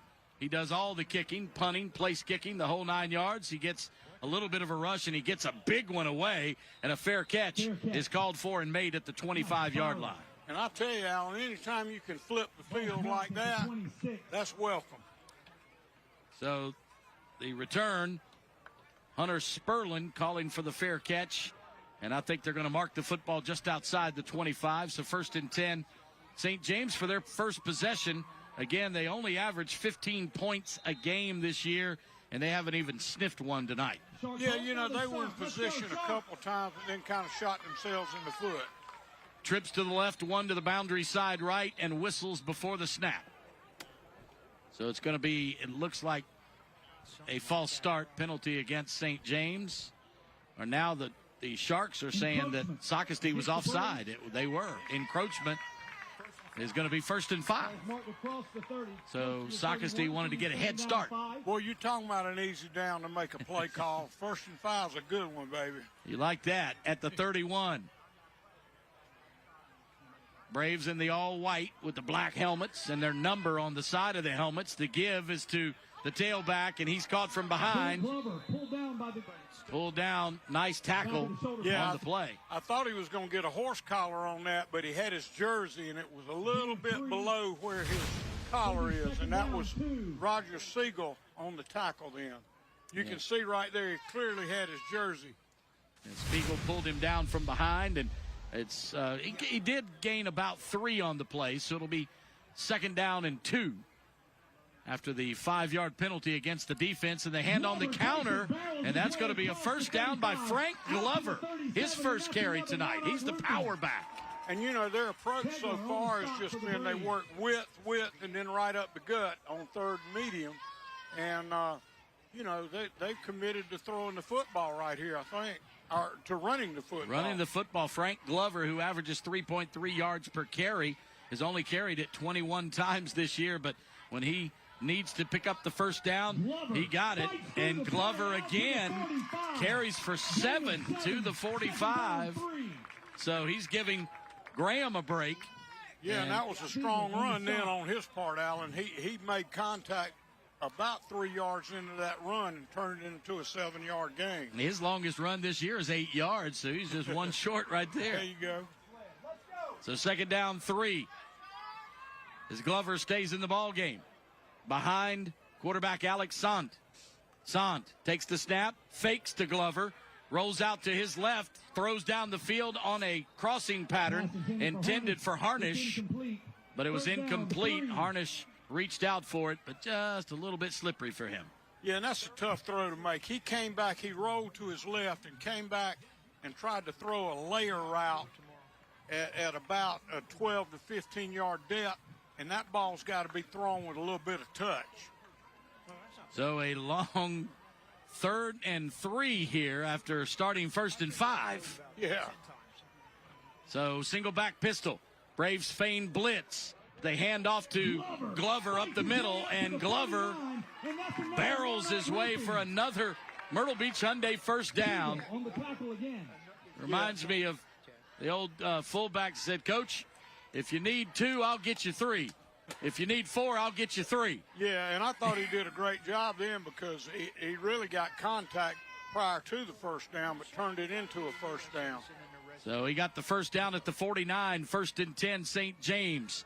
3-step drop. He's going to go for the home run ball, but he throws it well short of everybody. Double coverage there. Nice job by Jakari Mitchell and Braden Bollinger, who had a pick 6 in the 1st half. Yeah, I think the most he could hope for there was interference, but Socastee did a good job playing the backside of that route. It looked like Sant thought he was going to go on a go to the left sideline, but instead he stayed on the run up field. Any time when you see them roll that one direction and throw back against it, that's typically what they're doing. I think you call that correct, Alan. Josh Harnish comes wide to the near side with 2 of his teammates, and then he goes in motion to the left. So trips to the top of your screen now, and the quarterback is going to throw the middle screen to Harnish, and Harnish goes nowhere fast. 3-yard loss on the play. Yeah, and they had rolled up the corner on that side, and I think it was an easy play for him just simply because actually that was the outside backer, I think. Jonathan Goswick comes up and makes that tackle. Yeah, Goswick has been very involved in this football game. He's like Santa Claus, Coach. He's everywhere. He's everywhere. Goswick just plays center field, basically, and just spies the football. Wherever it is, that's where he goes. Single back pistol again, trips to the right, one to the left. And here comes the rush. Nice job flushing him out of the pocket. Cade Radvansky, and throws to the near side, but ball was caught, I think, by Socastee, but are the officials saying interception? Yes, they are. Wow, I didn't see that. Well, we're going to have to watch that again. We're going to see that on the camera right here, I think. Is that Jalen McIntyre's second interception of the ball game? I just didn't see it. Yeah, you can see, and I thought he felt like he could kind of stick it in there.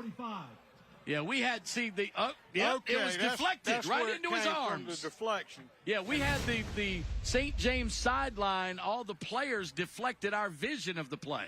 So the Braves will have it back. They give it off to Amari Godfrey, and Godfrey carries for a huge gainer, moves the chains, and they're going to say he's out of bounds or down on the field at the 41. So 1st and 10 Braves as they move quickly. Going without a huddle here. Looking to the sideline. Christian Royals on the year has thrown 8 interceptions and 7 touchdown passes. He added an 8th tonight. Yeah, I think a score here would be very important for Socastee, and I do think that St. James can't afford to get another score behind. Livingston was in motion, and I think he was going to be the pitch man, but the quarterback had a shark in his jersey, so he couldn't get rid of the football, so he just ate it. Yeah, that was well played. He got upfield on him, and the worst thing he could have done was try to make a play then. He did the right thing, protecting the ball and going to the ground with it. 6-yard loss on the play. And especially when you're 3 scores up.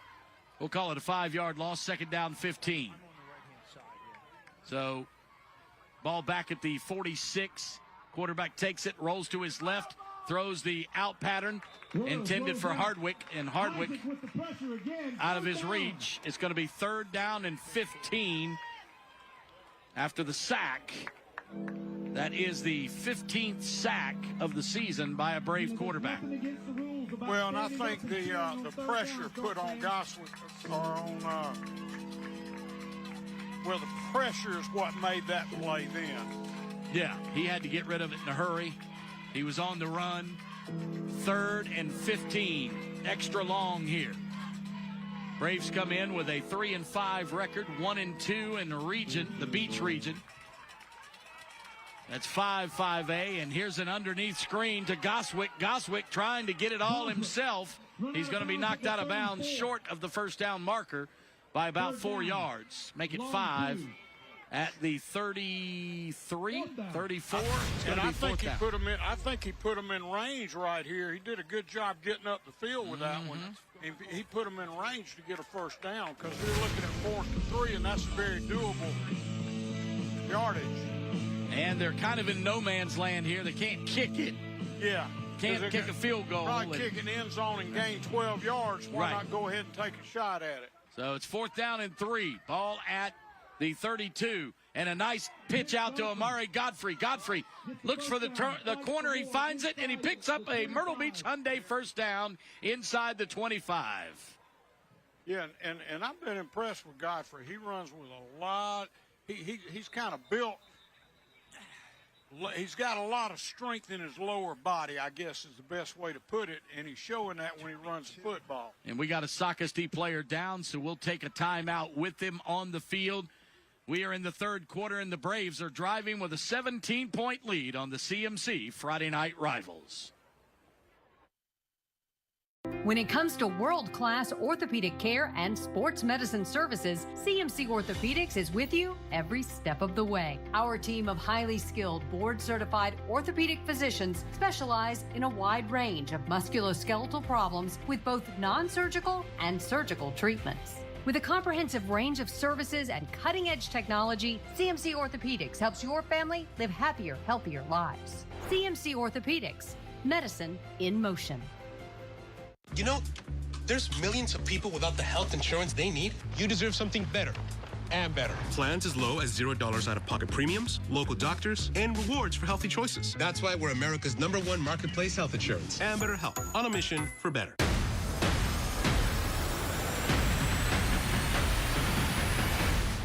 right now in America with so much at stake. Thank you for making ABC's This Week America's #1 news and politics show on Sunday mornings. It's time for the MD Roofing and Solar Raise the Roof fan cam. And the Socastee Brave fans on the far side seem to be a little charged, but the Shark fans on this side a little subdued at the moment as they are scoreless tonight. And the Braves have a 3-score lead, and they have the football bidding for more right here. Yeah, and it doesn't seem like this is a 3-score game. No. But at the same time, the Sharks just haven't had enough offensive output to stay close. Well, it's been that way because there's only been, for all intents and purposes, one offensive score tonight, the 20-yard touchdown pass to Hayes Hardwick.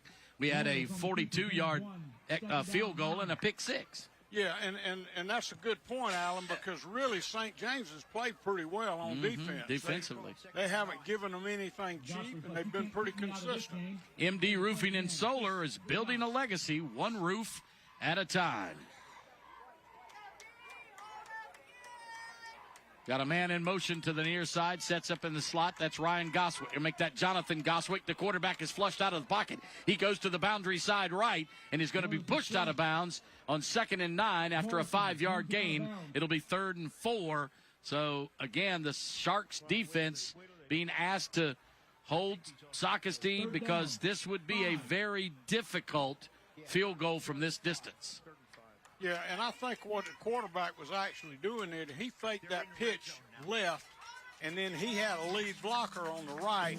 It was just a cue counter off of that pitch fake, which looked like he was escaping.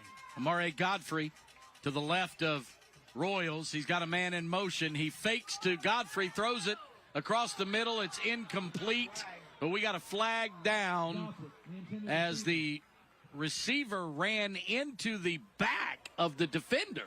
It didn't look like the defender was even looking at him. Well, I don't think he was, and I think the receiver did a heck of a job then making it look like drawing the penalty flag. Exactly. I think that's what he did. He enticed. Yeah, and that's kind of what you want to get. That's exactly what he enticed the official to throw the flag when the defender wasn't even looking. And you can see on the replay right here, Alan, basically he just comes back. Watch him right here. See how he came back for the ball right there? Yeah, the defender was Jonathan Meza, and he had his back to Jonathan Goswick. Yeah. So the automatic first down is going to be a fumble by Socastee, and St. James has it. That's the second turnover of the ball game by Socastee. One through the air and one on the ground now. Yeah, and that was Amari Godfrey that turned it over then. And, that's exactly what the Sharks need right now. They couldn't afford another score. Then that was Dorenzo that actually came up with the fumble. And they putting something on his neck over there. I don't know if it's a monkey claw or what. Oh, that's the turnover chain, Coach. Everybody's got to have one of those. Daggum turnover chain. Everybody's got to have a turnover chain. They hand off to the tailback, and he carries for about 4. They put Graham back in the ball game. He had a break for a moment. Frank Glover did a nice job on the last drive, but now Graham back in. Jakai. He's ran for over 400 yards this year. Yeah, and it's hard to believe that this is game 9 for these guys. 9 for both teams, yeah. They had a second week off after a bye week. They decided with the Beach region, here's a nice catch and pitch. And it's a nice job out to the 35. Nice job by Zarowski. Zach Zarowski, the 6'2", 172-pound junior. Last week against North Myrtle Beach, he had 3 catches for 19 yards, and here he gets his second catch tonight and doubles up what he had last week. Yeah, and Scott did a good job putting that one on the money, and then Zarowski added to it with his run. We over the top. We're wide open. Double clutch and a nice job in coverage by Socastee's Jalen McIntyre. He has 2 interceptions tonight, and right there he was step for step, looked back for the football and batted it away.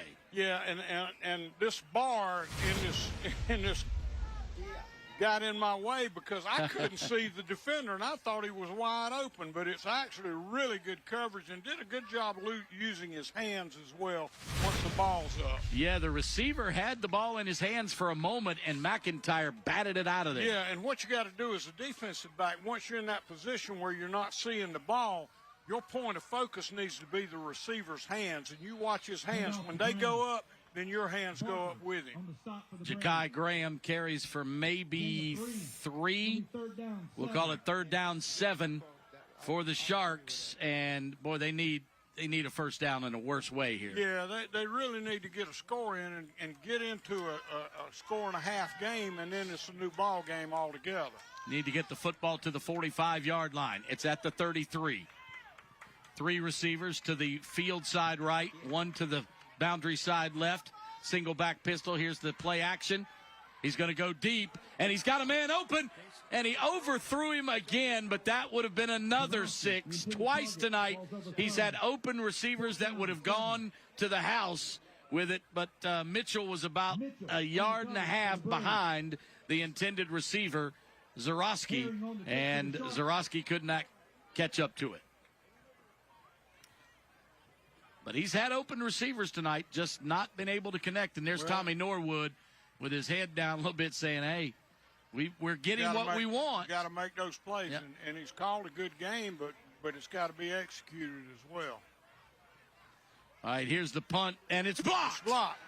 That is the second big play tonight on defense for Socastee's Braden Bollinger. He had the pick 6, and he blocks a punt deep in St. James territory now, and it's time for a timeout on the field, and we'll take it with them. 17-0 Socastee, who will have the ball in St. James territory when we return. We at Anderson Brothers Bank are proud of our new partnership with Coastal Carolina Athletics. Now let's meet some of our super team. I'm Derek. This is Ashley. She does home loans, and I do home runs. I'm Collier. Long balls bring in the loan requests. I played in high school. I'm Blake. This is Kia. We're teaming up to give you simple, quick, personal loans. AVB and CCU, we make it super easy. A majority of families have one recycling bin in their kitchen. That's a great start. But having multiple bins around the house will allow you to make sure other items don't get missed when the time comes. Put one in the bathroom for cardboard and shampoo bottles. Put one in the office for printer paper or old files. Put one in the garage for project waste or trash from the car. Visit www.solidwasteauthority.org or www.recyclerightsc.org for more info on how to recycle right South Carolina. And I'm going to take Alan's place here and say, and we're back, folks. And we're going to, I think, get a replay of the block here, if we can see it. And you can see he just came off that right edge, or left edge, actually, the right side of the offense, and did a good job of getting his hands up. Most of the time, they'll end up running into the kicker just because they take a bad angle. But he took a great angle on that, and that was Jackson Fowle. No. I'm sorry. I'm looking at the wrong team. That was Braden Bollinger on that block then. Bollinger on the block. He has a pick 6 and a block punt tonight. And a nice job by the Socastee defense to go ahead and make that tackle because St. James recovered it. They could have run it for a first down. Yeah, they could have, but you don't see that happen very often. rarely. But he had the football and had some running room there for a second, but the Braves made him pay. And Royals brings in a receiver late. Yeah, they put him in motion, I thought, and it came from the sideline. That's Brandon Green, and he's going to go in the end zone for an easy touchdown to Jonathan Goswick on the post pattern, right across the middle, going for the goal post in the end zone, touchdown. And I think if we see it again, you'll see the inside receiver ran a post cut. The 2 outside guys ran. Basically, they just tried to put 4 in a deep zone on him, and he was able to find the open receiver. And there we go again, Goswick. Jonathan Goswick leading for the HTC game ball tonight, along with his counterpart right there, Daniel DeVoe. Goswick will hold after scoring the touchdown, 21-yard pass from Christian Royals. And here's DeVoe to add his third PAT of the night. It's up, and it is perfect. Yeah, and that was a one-play, 22-yard drive on a pass, and it took 5 seconds off the clock. Yeah, you love that as a head coach. When your defense makes a play, then you score on that first play offensively. Yeah, and that's always been a good time to go over the top. It just seems like that's such an opportune time, and you saw whoever take advantage of it then. Because you know the other team is hanging their head right then. Yeah. They just turned the ball over. That defense got to go back out there again. And plus you're in 4-down territory, too, down there offensively, so you can kind of take a chance on that first play. And it can be big, which it was. 3:36 to play in the third quarter. St. James now down by 4 scores, 24-0. They could get 3 touchdowns and 3 two-point conversions, I guess, but to tie the ball game. But they've had a hard time scoring this year. In fact, right now, they are giving up the fewest points they've given up this year. Every game they've played has been 31 points or more. Yeah, and I think this is where you see in a game just kind of how a team is handling these kind of games emotionally. And when you get your behind cut several times, it's hard. It's hard to keep coming out and play. Tommy Norwood and I talked about that before the game tonight. You know, he loves his kids, and they really are sincere with their efforts. But nonetheless, when you have lost some games that you could have won, it makes you hang your head when you don't want your kids to do so. Rome Dorenzo covers the onside kick. Again, that one DeVoe kicked with his left foot and was going to try to go recover it himself, but right to the awaiting Rome Dorenzo. Yeah, and I really don't understand the onside kick in that situation. Yeah. You're up 4 scores, and you're putting the other team on a short field. Why? Good question, Coach. And coming over the top was Bollinger to bat the pass away. It was on target for Zarowski, but just a little bit tall, and Bollinger has been around the football all night long when it comes to a passing game. He's 6 for 20 passing. 6 for 20, says Paul Gable, our statistician. Yeah, they really haven't thrown the ball well tonight. No, he's been off target pretty much all night long. The receivers have been open pretty much.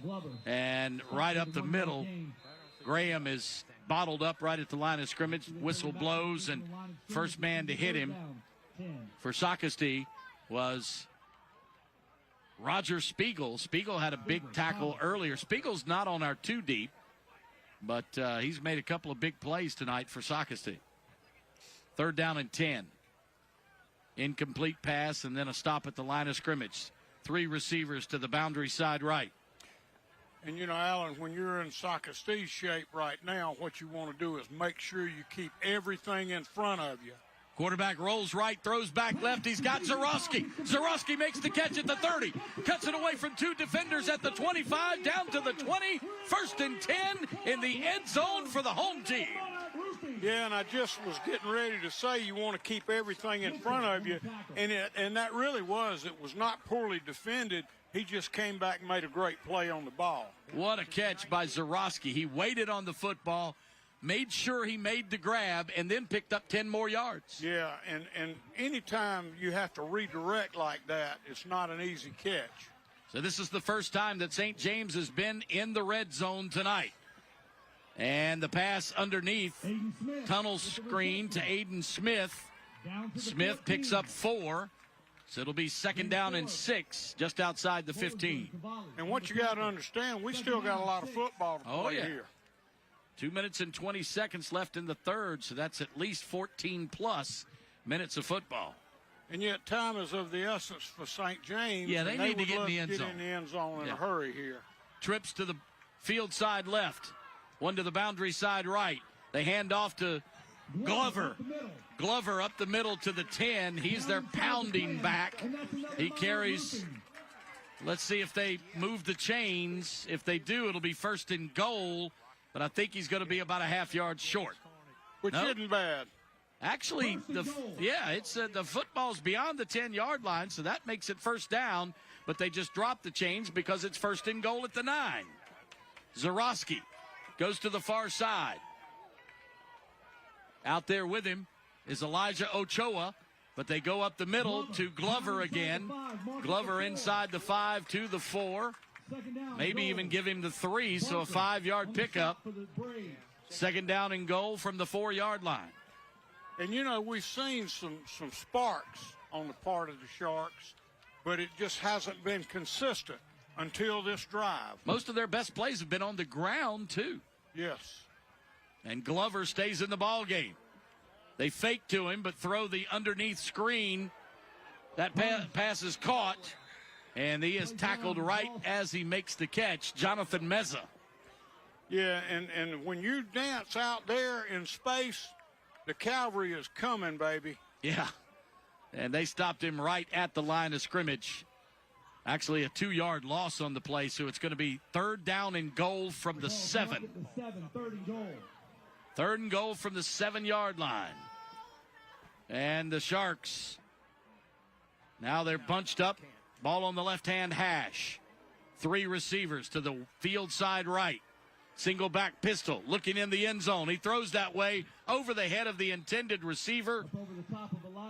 Elijah Ochoa was the intended receiver, but it's incomplete. Going to bring up 4th down, and they surely got to go for it here, right, Coach? Yeah, and you know what we had then? We had man coverage down there, but they're bringing heat, and he knows he doesn't have much time to get that ball out. And so what they did, they took the 2 outside receivers, ran an in route, and took the inside receiver and tried to get him out in the flats.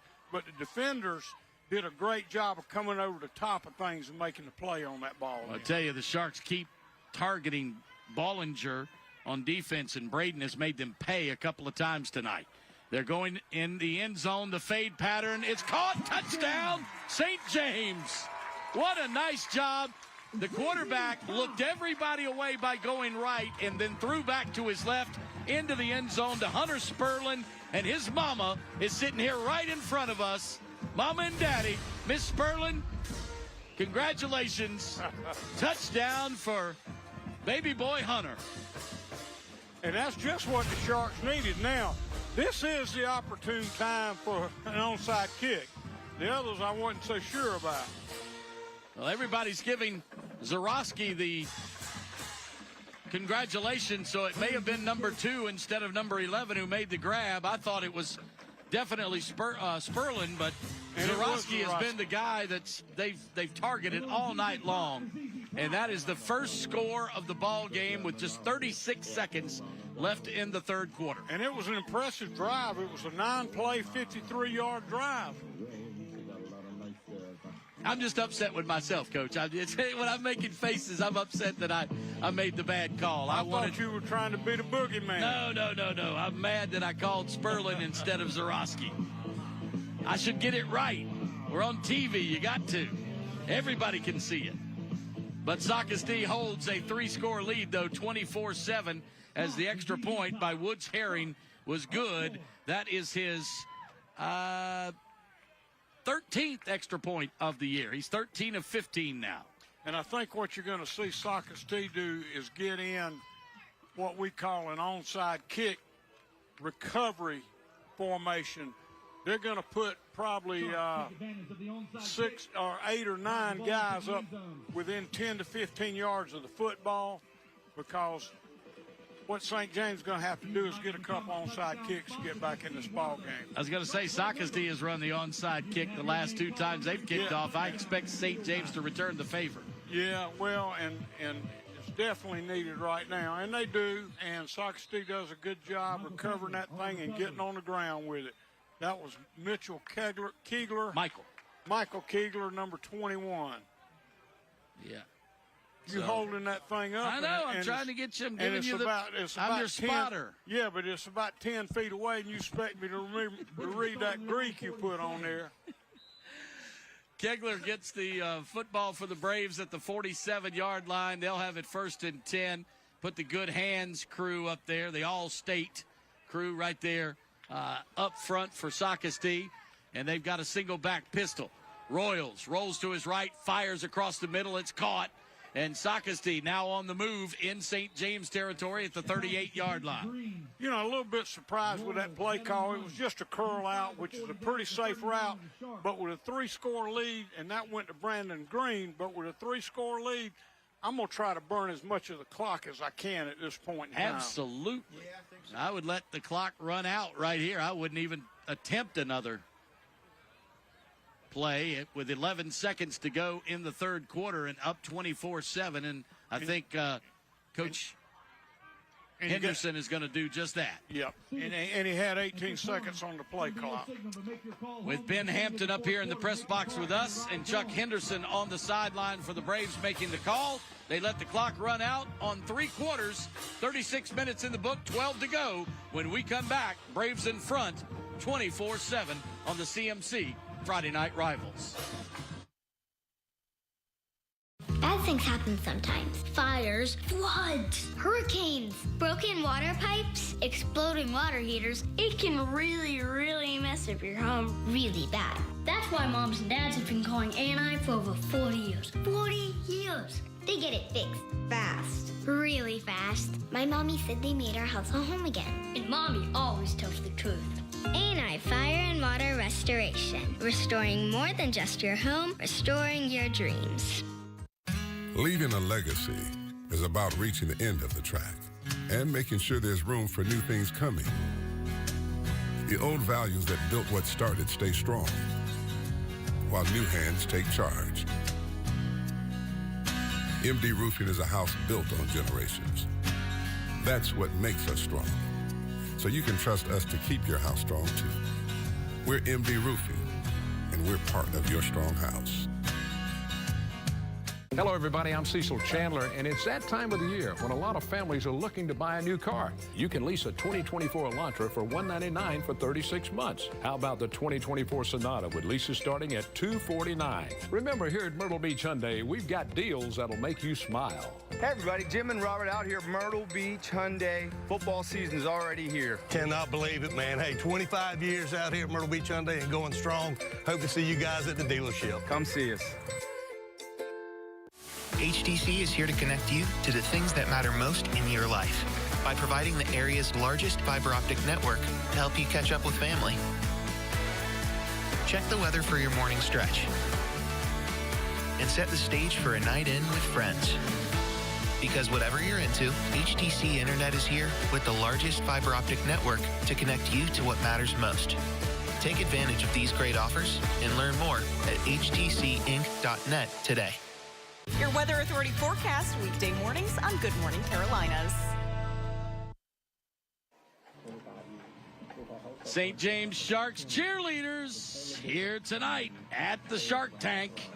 And you can vote on the top cheer squads. Go to ABC's X page and do that as the Sharks come in with a winless record on the year, but are trying to put a stop to that tonight. But they have one more left next week. They've got Conway on the road. So tonight it's senior night here. So they recognized all the seniors and all the fall sports at halftime of this ball game.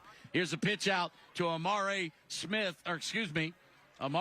Godfrey, and Godfrey carries for a Myrtle Beach Hyundai first down. About 13, 14-yard pickup down to the 25-yard line.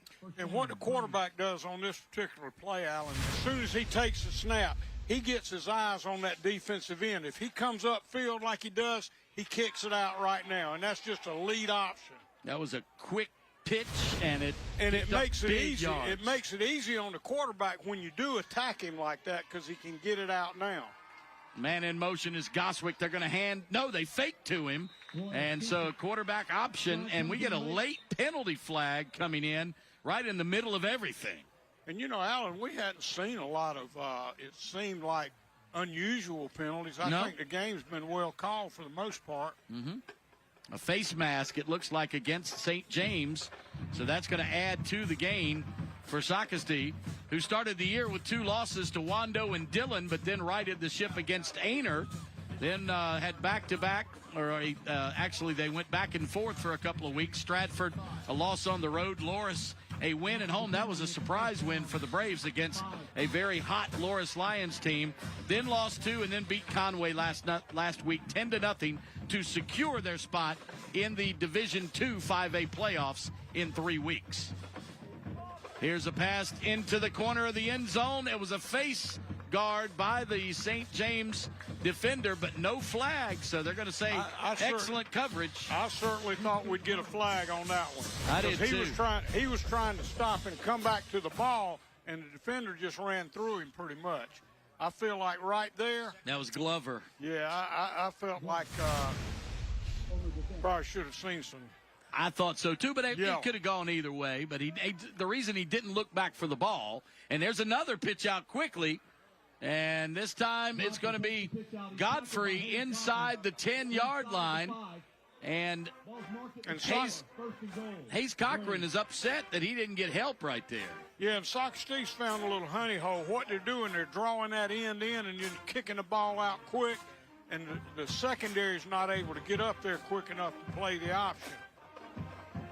So the Braves, first and goal, around the 5, and they run the exact same play for a touchdown to Godfrey. If we can see that, I'll try to draw it up in your mind, because what's happening, the quarterback is taking that ball and getting his eyes immediately on the end of the line of scrimmage. And when those guys attack him, he simply kicks it out right there, and basically what he's doing is blocking 2 people.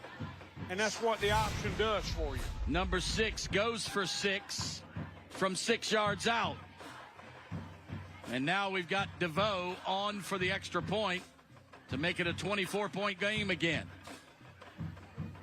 Goswick takes the snap, puts it down, kick is up, and this one is no good, looks off to the right. So the extra point is missed for the first time tonight, and we've got a timeout on the field. Score 30-7 in favor of the Braves as we are heading into the 4th quarter of the Conway Medical Center Friday Night Rivals. Hey, tomorrow.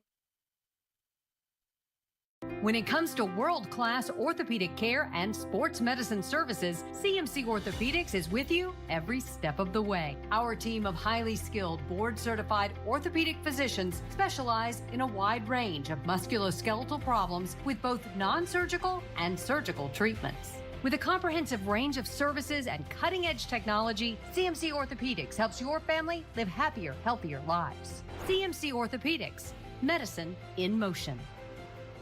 You know, there's millions of people without the health insurance they need. You deserve something better and better. Plans as low as $0 out-of-pocket premiums, local doctors, and rewards for healthy choices. That's why we're America's #1 marketplace health insurance. And better health, on a mission for better. Get the WPDE.com news app now. Instant alerts the second news breaks. Watch ABC 15 News anywhere. Download the WPDE.com app now. Powered by these sponsors.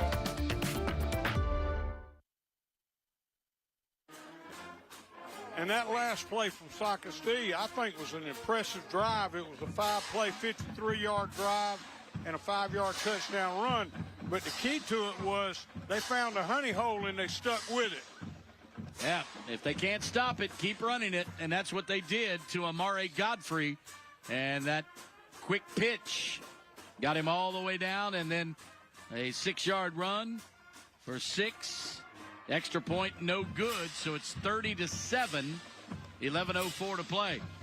And it looks like St. James was just trying to take the edge off of that defense and keep them from bouncing it outside. But nonetheless, what happened was it allowed the quarterback to make that pitch, and then they were untouched at the line of scrimmage. Here's your SEC on ABC kickoff. It is high. It's going to be received and returned for St. James as he has run straight out of bounds. Jackson McAdams on that return, and we got a player down on the sideline, but they get him out of harm's way. Myrtle Beach leading North Myrtle Beach 7-6 in the 3rd quarter now. Wow, you're talking about a defensive battle. You don't see that much with Myrtle Beach. No, and North Myrtle Beach said, hey, Yeah, we didn't win a game non-region, but we're 3-0 now, boys. That's right. We got a chance to win a region championship here.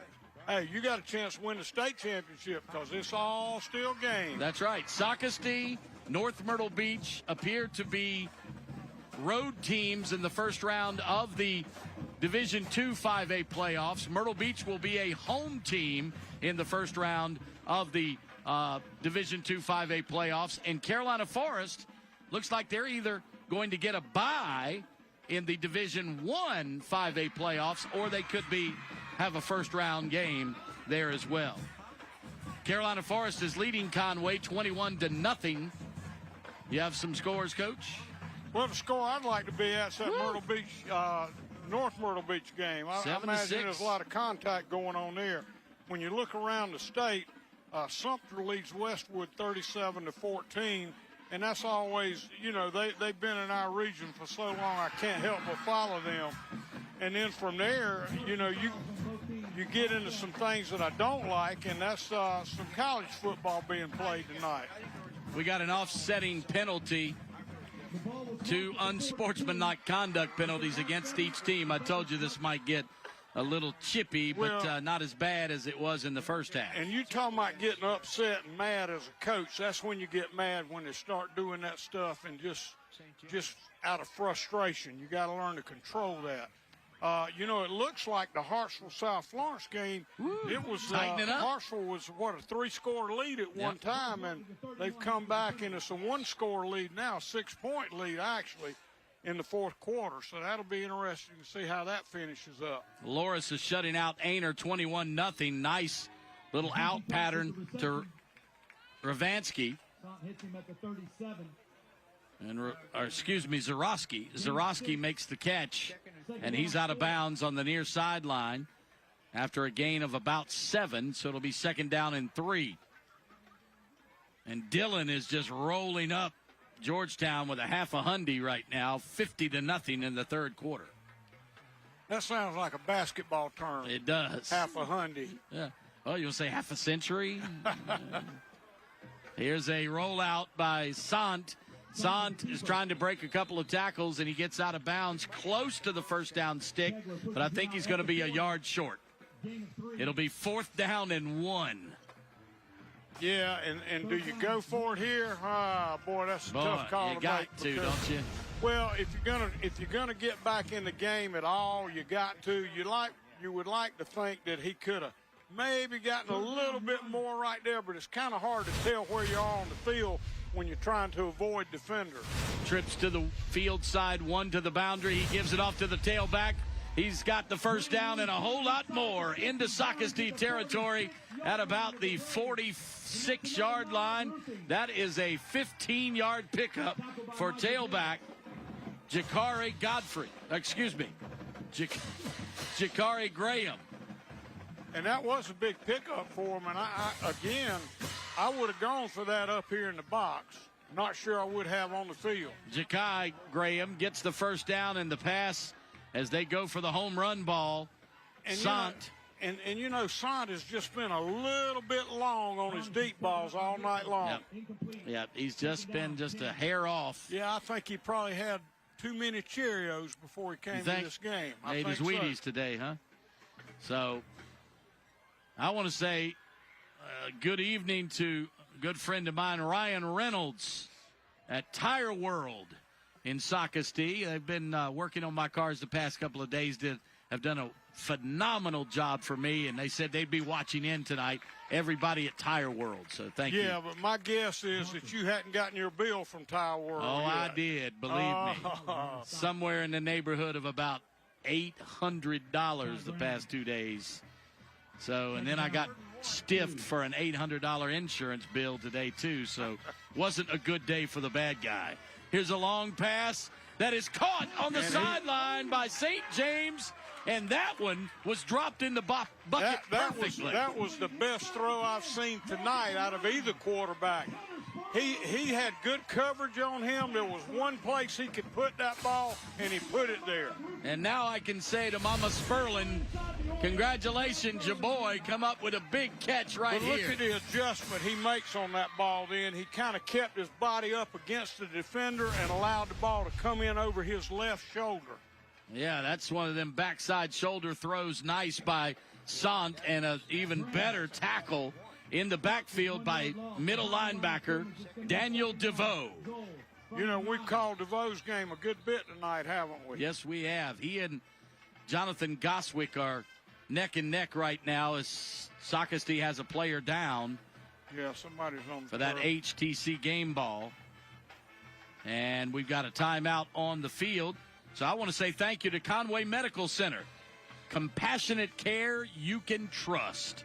Thank you to Conway Medical Center for donating $500 each week to the host school.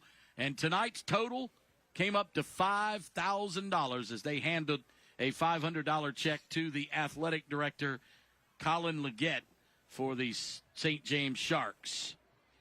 And again, make sure to tune in to the End Zone tonight at 11:20 when Brandon Dunn brings you all the top scores and highlights from the area on ABC 15. Mr. Sparky, America's on-time electrician, is thanking us, and we thank this crew. This is my guys. I knew we would have time to get it in tonight. We haven't done this all year long, but I want to say this is the best crew that I've worked with, and they are here week in and week out. They're here long before we get here. They're here long after we leave. And I want to say thanks to Paul Gable and Andrew Mize, our sideline reporter and statistician. Of course, you saw the others, our director, our producers, our camera people. The touchdown by Glover, Frank Glover, his first touchdown of the year for St. James. You know, Alan, if we make this kick, we're technically in a two-score game, and there's still 9.5 minutes left. It appears that Socastee's kind of been in control, but you got to give St. James a lot of credit for continuing to play their behinds off, and they're really slowly getting back into this game. If they can make this kick, they're 16 down right now, so technically a two-score game. The extra point is perfect, splits the pipes, and Frank Glover gets his first touchdown run of the year, and we take a quick timeout. We'll be back with the final few minutes of the Friday Night Rivals, presented by Conway Medical Center on the CW21. Continue your education with Robinson Community College's short-term training programs, offering adult high school diploma, barbering, electrical lineman, EMT, fire and rescue, HR management, law enforcement, leadership, massage therapy, nail tech, nurse aide, pharmacy technician, pottery, insurance, real estate, truck driving, and more. Online and face-to-face instruction available. Visit us at our main campus in Lumberton or our Comtech location in Pembroke. Learn more at robinson.edu. Aprende inglés gratis en RCC. Clogged toilets? Is your kitchen sink backed up? Do you have a leaking faucet? Call the experts at Benjamin Franklin Plumbing and let us help with any of your plumbing problems. We repair leaky or broken water heaters, fix frozen pipes, unclog sewer lines, and even repair garbage disposals. We're here for you 24 hours a day, and we still don't charge to come out during regular business hours. Benjamin Franklin is your punctual plumber. If there's any delay, it's you we pay. Now the Sharks have something to raise the roof about. The MD Roofing and Solar Raise the Roof fan cam. The cheerleaders trying to get them on their feet as MD Roofing and Solar building a legacy one roof at a time, and that touchdown run by Frank Glover. Coach, you've got the it made particulars. It a two-score game, and here's the important thing on that drive. It was a 6-play drive, 69 yards, 10-yard run, but they only took 1 minute and 27 seconds off the clock. And, you know, with 9:30 right now, with that much time left on the clock, it's still anybody's game, particularly if they get their hands on this onside kick, which Socastee does a great job of covering it up. Well, the Sharks didn't disguise it whatsoever. The Woods just put his foot into it. The ball took a nice bounce for the Sharks, but right into the awaiting arms of a brave up back who returned it 3 yards. Yeah, and that was Daniel DeVoe on the return. So he's kicking and receiving tonight. Yeah, doing a little bit of everything. Tackling and doing a heck of a job. The Braves bring Hayes Weaver wide to the right. Got a man in the slot. Goswick takes the jet sweep, tries to turn the corner, breaks 2 tackles, gets it into Shark territory, and we'll call that a 3-yard gain, make it 2nd down 7. And the most important thing for Socastee right now is basically just to take some time off the clock, but more importantly is to secure the football. And so that's kind of what Coach probably told them going on to the field. I don't think you're going to see them take many chances on offense. Here's Royals, and he does that little quick pitch out to Godfrey again, and it worked so well in the last drive. Why not go back to it? Yeah, and they played it well. And again, it gave St. James time to come off the field, coach to show them how to play it, and then they go back on and do what they were told. And stopped it for no gain on that pitch. So now the Braves have 3rd and long at the 49-yard line. Quarterback rolls out. Royals looking downfield. He's got a man in the middle of that defense. It's caught. It's a Myrtle Beach Hyundai first down. Move the chains. That's Hayes Hardwick. Yeah, and they've used that curl out route substantially tonight and have completed on some good downs to keep the sticks moving. Hardwick, a very sure-handed receiver. That is his 23rd catch of the year, the 4th here tonight. I formation for the Braves. Single back pistol. Trips to the field side right. Sends Livingston in motion to the left. He turns around, comes back. They hand off. The quarterback keeps it himself. They fake the handoff, and the quarterback went on the option. And the Sharks said, no, we're not having that. And I'm going to tell you, Alan, I've been real impressed tonight with Hayes Cochran. He has made some really big plays. And the thing I like to see out of a linebacker is take straight angles to the football, and that's exactly what he's doing. And he's been angry when he didn't make plays tonight. Yeah, you know, my college coach used to say, arrive with a bad humor. Yep. Well, he certainly did right there. And single back pistol with Godfrey to the left.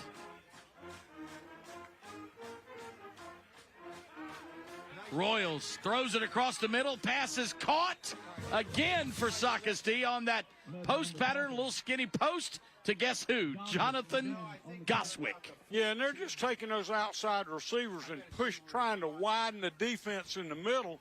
And if either one of those inside safeties jumps on that, it leaves the middle wide open for them. So slant pattern across the middle inside the That's What Ed Said red zone now. Inside the 15, in fact, and the quarterback Royals, I think it was a busted play. His running back must have went in the wrong direction. He had to try to make as much as he could get out of it, and he gained maybe a yard, so we'll call it 2nd and 9. And actually, I think that was on Royals because he kind of tapped his... Turned the wrong way. And what he did, that end came up the field and did not really take either the back or the receiver, and he didn't know what to do with the ball.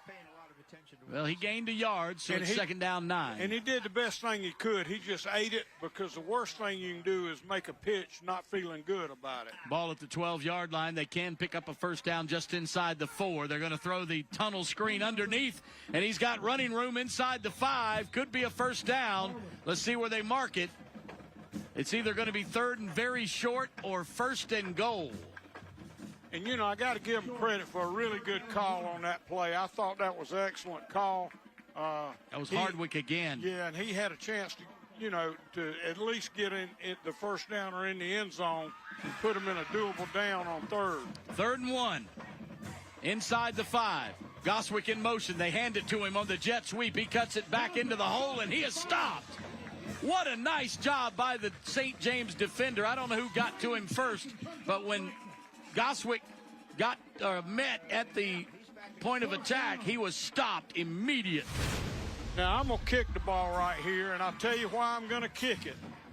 You got a 2-score game. You got a good kicker. Make it a 3-score game. I think that was our friend Stephen Alott again, and he has made a couple of big plays for St. James. Again, I didn't get the number. When he met him, he didn't go any further. And the Braves are going to kick. So it's going to be a 22-yard attempt right in the middle of the field. And the play clock either ran out or they got it off with 1 second, and he curled it inside the left upright for 3 points. Yeah, and that's an important 3 points because, again, now what St. James has to do, they got to score twice, two point conversions, and then get a kick just to tie it up. So that time is of the essence for them now. They're on the brink of having not enough time. That's an excellent point. Speaking of time of the essence, Daniel DeVoe saw the play clock running out, so he called for the quick snap. Goswick did a nice job by getting it down. It was not the best of symmetry there, but Daniel DeVoe got the foot on the football and got it inside that left upright just enough for the points. So DeVoe, I'm telling you, he has got to be a candidate for the HTC game ball tonight. He and Goswick are running neck and neck right now. DeVoe, he plays middle linebacker, 6'1", 185-pound senior. He's looking for a trip to the playoffs. The Braves, as I said, in the Max Preps ratings right now are at the bottom, and here's a fumble of the return, but a nice job picking it up, getting it back, Josh Harnish. And Harnish is stopped at the 13-yard line, but the Braves and North Myrtle Beach are in the bottom half of that Division II 5A playoff bracket right now, and we'll see if, in fact, next Saturday, it won't happen tomorrow morning, but next Saturday morning is when they will put out the final brackets. Yeah, that was Josh Harness on the return. And the biggest thing there, I can tell you, that's a lonely place to be when you see a lot of the opposite colored jerseys coming your way and nobody in front of you.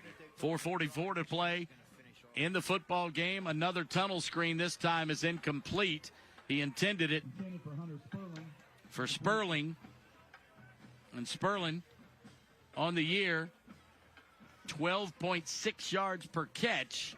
At that time, he'd have had to do some lifty or pick up 12 yards. And Alan, on that last drive and score, Socastee, what was more important than scoring the 3 points was the fact that they took 4 minutes and a half off the clock with that particular possession. They had Aiden Smith in motion to the right side, but it was a pass to Zarowski on the left. And he steps out of bounds at the 21, about 2 yards short of for first. CMC replay, Coach. Yeah, and you can see right here, basically, they've used this route a good bit tonight, and it's a timed route, and they're getting a lot of cover 3 out of the secondary, which gives you a little bit of room in there. So give it to Tommy for a lot of good calls and looking at the defense. Ja'Kai Graham picks up the Myrtle Beach Hyundai first down and a bunch more. He got it all the way out to the 43-yard line, about a 24-yard pickup. And St. James is basically saying, we're not going away. We're going to keep fighting to the end, and I respect that. And they're mixing up the pass and the run now as Graham is being hard to stop of late. Glover has been hard to stop, too. Here comes a heavy pressure, and the quarterback has the ball knocked out of his hands, and it bounces right back to him. How fortunate was that? Loss of what? The ball just bounced right into his hand as he was laying flat of his back. We're going to send him down under and let him play rugby. You do get some true bounces on the turf. That's one thing good about it. He says, look what I found. But I can tell you, when that football hits the turf, you don't know where that daggum thing's going. He got it right back, and he was laying on his pocketbook. And here's a pass that was intended for Harnish, and Harnish heard footsteps. Yeah, and they're looking at a 3rd and 11 down here. That's a tough down and distance at this spot on the field when they know you got to throw the football. Now, they're either going to do one thing. They're going to play coverage, or they're going to come after Sant right here. It was the big feet of DeVoe he heard coming after him. Daniel DeVoe got Harnish off kilter. And here's Graham again. Graham breaks a tackle, breaks 2, breaks 3. He's got a first down for St. James. Move the sticks at the 45-yard line. And, you know, that counter has played well for them tonight, and I think a lot of it is just the fact that they've run it on the right downs. Myrtle Beach Hyundai first down for St. James, and it's all come on the legs of Ja'Kai Graham right now. Here's a quarterback. He's going to go for the home run ball. He's got Zarowski out there. He makes the catch inside the 10-yard line for the Sharks. And, you know, we got to give Sam a lot of credit because we've been critical of his throws down the field early in the game, but the last 2 that he's made have been on spot. Zarowski, he was ready. He was ready for it, and he had to slow down a bit, but he looked it all the way in and got it inside the 10. That's inside the red zone. That's what Ed said, red zone. It's first and goal from the 9. They throw back. They scored a touchdown on this before. Make it 2 in a row for Zarowski. And if you don't think that 3 points they got down there aren't looking big right now, and you know what you're going to get on this kickoff. Now, Socastee's done a good job on the other 2 onside kicks. They've recovered both of them. That's a great catch right there. Zarowski's hands are like flypaper, man. And again, I want to give Son a great. I mean, he made a great throw. Terrific throw. Backside shoulder again. He's starting to come into his own here in the second half. This extra point is blocked, and that's it. Can't do anything with it, but it stops him. But a nice job, Zarowski. Give him, took his helmet off. Give him a little air time right there. Zach Zarowski. So Zarowski, that's his 4th touchdown. No, make it 5th touchdown catch of the year because he's had 2 tonight. Yeah, and that was an 8-play, 87-yard drive. And again, they accomplished exactly what they wanted to. They went 87 yards in only a minute and 17 seconds. And to get back into this game, that's what they've got to do. So this game, as sloppy as it was at times in the first half, has been extremely well played in the second half. Well, the Braves have eclipsed the 31 points. That was the lowest that the defense of the Sharks have given up this year. But the St. James offense has started to hit their high gear now. They are a touchdown better than they're averaging on the season. Yeah, and I'd like to know what Coach Norwood fed them at halftime. Because they have put up the points. It was 17-0 at the break, and both teams have put in a high test here in the second half. They still serve high test at the gas stations, Coach? They call it premium now. Premium, okay. Well, I've got an old 65 Mustang. I got to put that high test in there to make it run right. Yeah, you got to have something good to make it sputter. That's it. Woods Herring goes for the onside kick, and for the 3rd time, the Braves snap it up, and guess who? Daniel DeVoe. Does it again. And DeVoe comes off the sideline, and he becomes head cheerleader, too. So the Braves have it on offense. DeVoe's going to take a breather. And I want to thank again Socastee Station, 4504 Socastee Boulevard. Ed and TJ provided tonight's pregame meal for the crew. And what great chicken bog and green beans that was. So thank you to Socastee Station. Monday through Saturday, 11 to 9, Socastee Station, just down from the high school, will hook you up. They certainly hooked us up tonight. All right, 2nd down and 7, 3-yard pickup for Socastee after that nice touchdown throw and catch. And this might be the most important drive for the Shark defense tonight because they need the ball right here. They don't just need to stop them. They need to stop them quickly. So a 3-yard gain, 2nd and 7. I formation. Royals hands off to the tailback, Godfrey. And Godfrey had stopped at the line of scrimmage, so we got a 3rd down play, Coach. And the Braves have been... they've left something to be desired on 3rd down conversions this year, less than 30%. Yeah, and of course we've got 2.5 minutes left. There's time, but it's quickly going by. And Tommy Norwood just used the first of their 3 timeouts here in the second half to stop the clock. 2:39 to go. And you'd be surprised what a good football coach can do with a clock when they've got timeouts in their pocket. And that's why most people want to save those things if at all possible. But you don't want to leave home with them in your pocket either.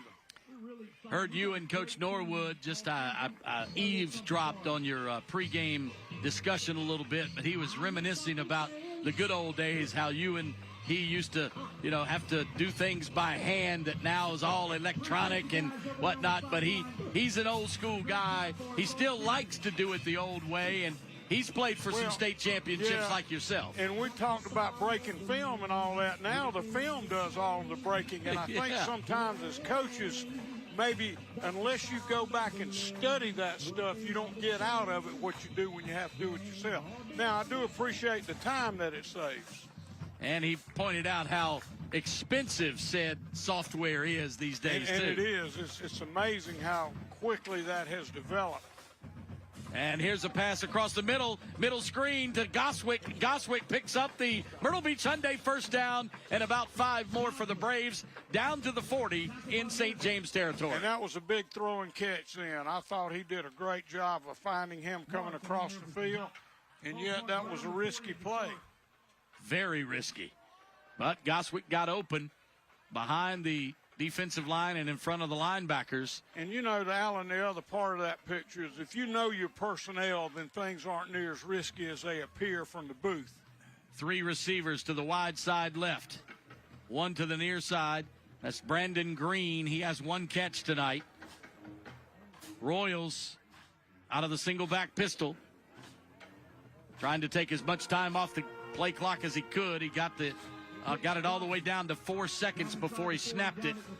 And on first down, he carries himself for about 2. And I think that first down put them in shape where they can reasonably run the clock out with this drive. Norwood takes his second St. James timeout with $1:51 to play. That was actually Godfrey on the carry for 1, so we'll call it 2, 2nd and 8. But you're right, Coach. Another first down just might put this one in the book. Yeah, and Coach Norwood has no choice but to use those timeouts right here. Yep. You want to keep those things in your pocket, but not at the expense of letting the clock run out. So 1:51 to play. You can tune in tonight on ABC 15, The End Zone. The very highly acclaimed End Zone that started many, many years ago on ABC 15 was taken to another level. And now Brendan Dunn has kept it at the very high, excellent form of all the highlights in the area. Next week, we'll only have a very short, just 5A teams playing in the area. Most of the upstate. There's the quick pitch out to, and he banks off of 1 tackler and picks up the first down. I thought he was down on initial tackle, but he rolled off of the tackler and carried for the first down, and that should do it because St. James only has 1 timeout. Watch Godfrey. See, he rolls over one of the tacklers and stays on his feet and picks up the Myrtle Beach Hyundai first down. Yeah, I don't think I'd want to get in front of that rascal with a full head of steam. Ooh, Godfrey, 210 pounds of twisted steel, baby. He runs over people. 5'10" senior. Averages over 5 yards a carry. And 1 more, I think that should do it. They're not going into victory formation yet, but maybe they are. Yes, they are. So they're going to kneel it down. St. James can stop it 1 more time. We're under a minute. And Royals will just wait it out. And I think you'll find that he's not going to stop it because there's no recourse. 2-score game, 13-point lead for Socastee. But you were right, Coach. They needed every point here in the second half just to keep St. James at arm's length. Yeah, they did. And again, I got to give a lot of credit to St. James because I thought they kept coming back. It looked like they were down and out, but they just kept playing and kept coming back. Now, the other part of that, Socastee responded every time as well. And they never, St. James that is, never said die. They kept saying, we got a chance, and they kept scoring. And the Royals doing the sportsmanlike thing, congratulating the referees. I don't know about hugging the referee after the game. Makes you wonder. But that's going to be all she wrote here on the Friday Night Rivals 2024 season. We'll come back with some final words and thoughts.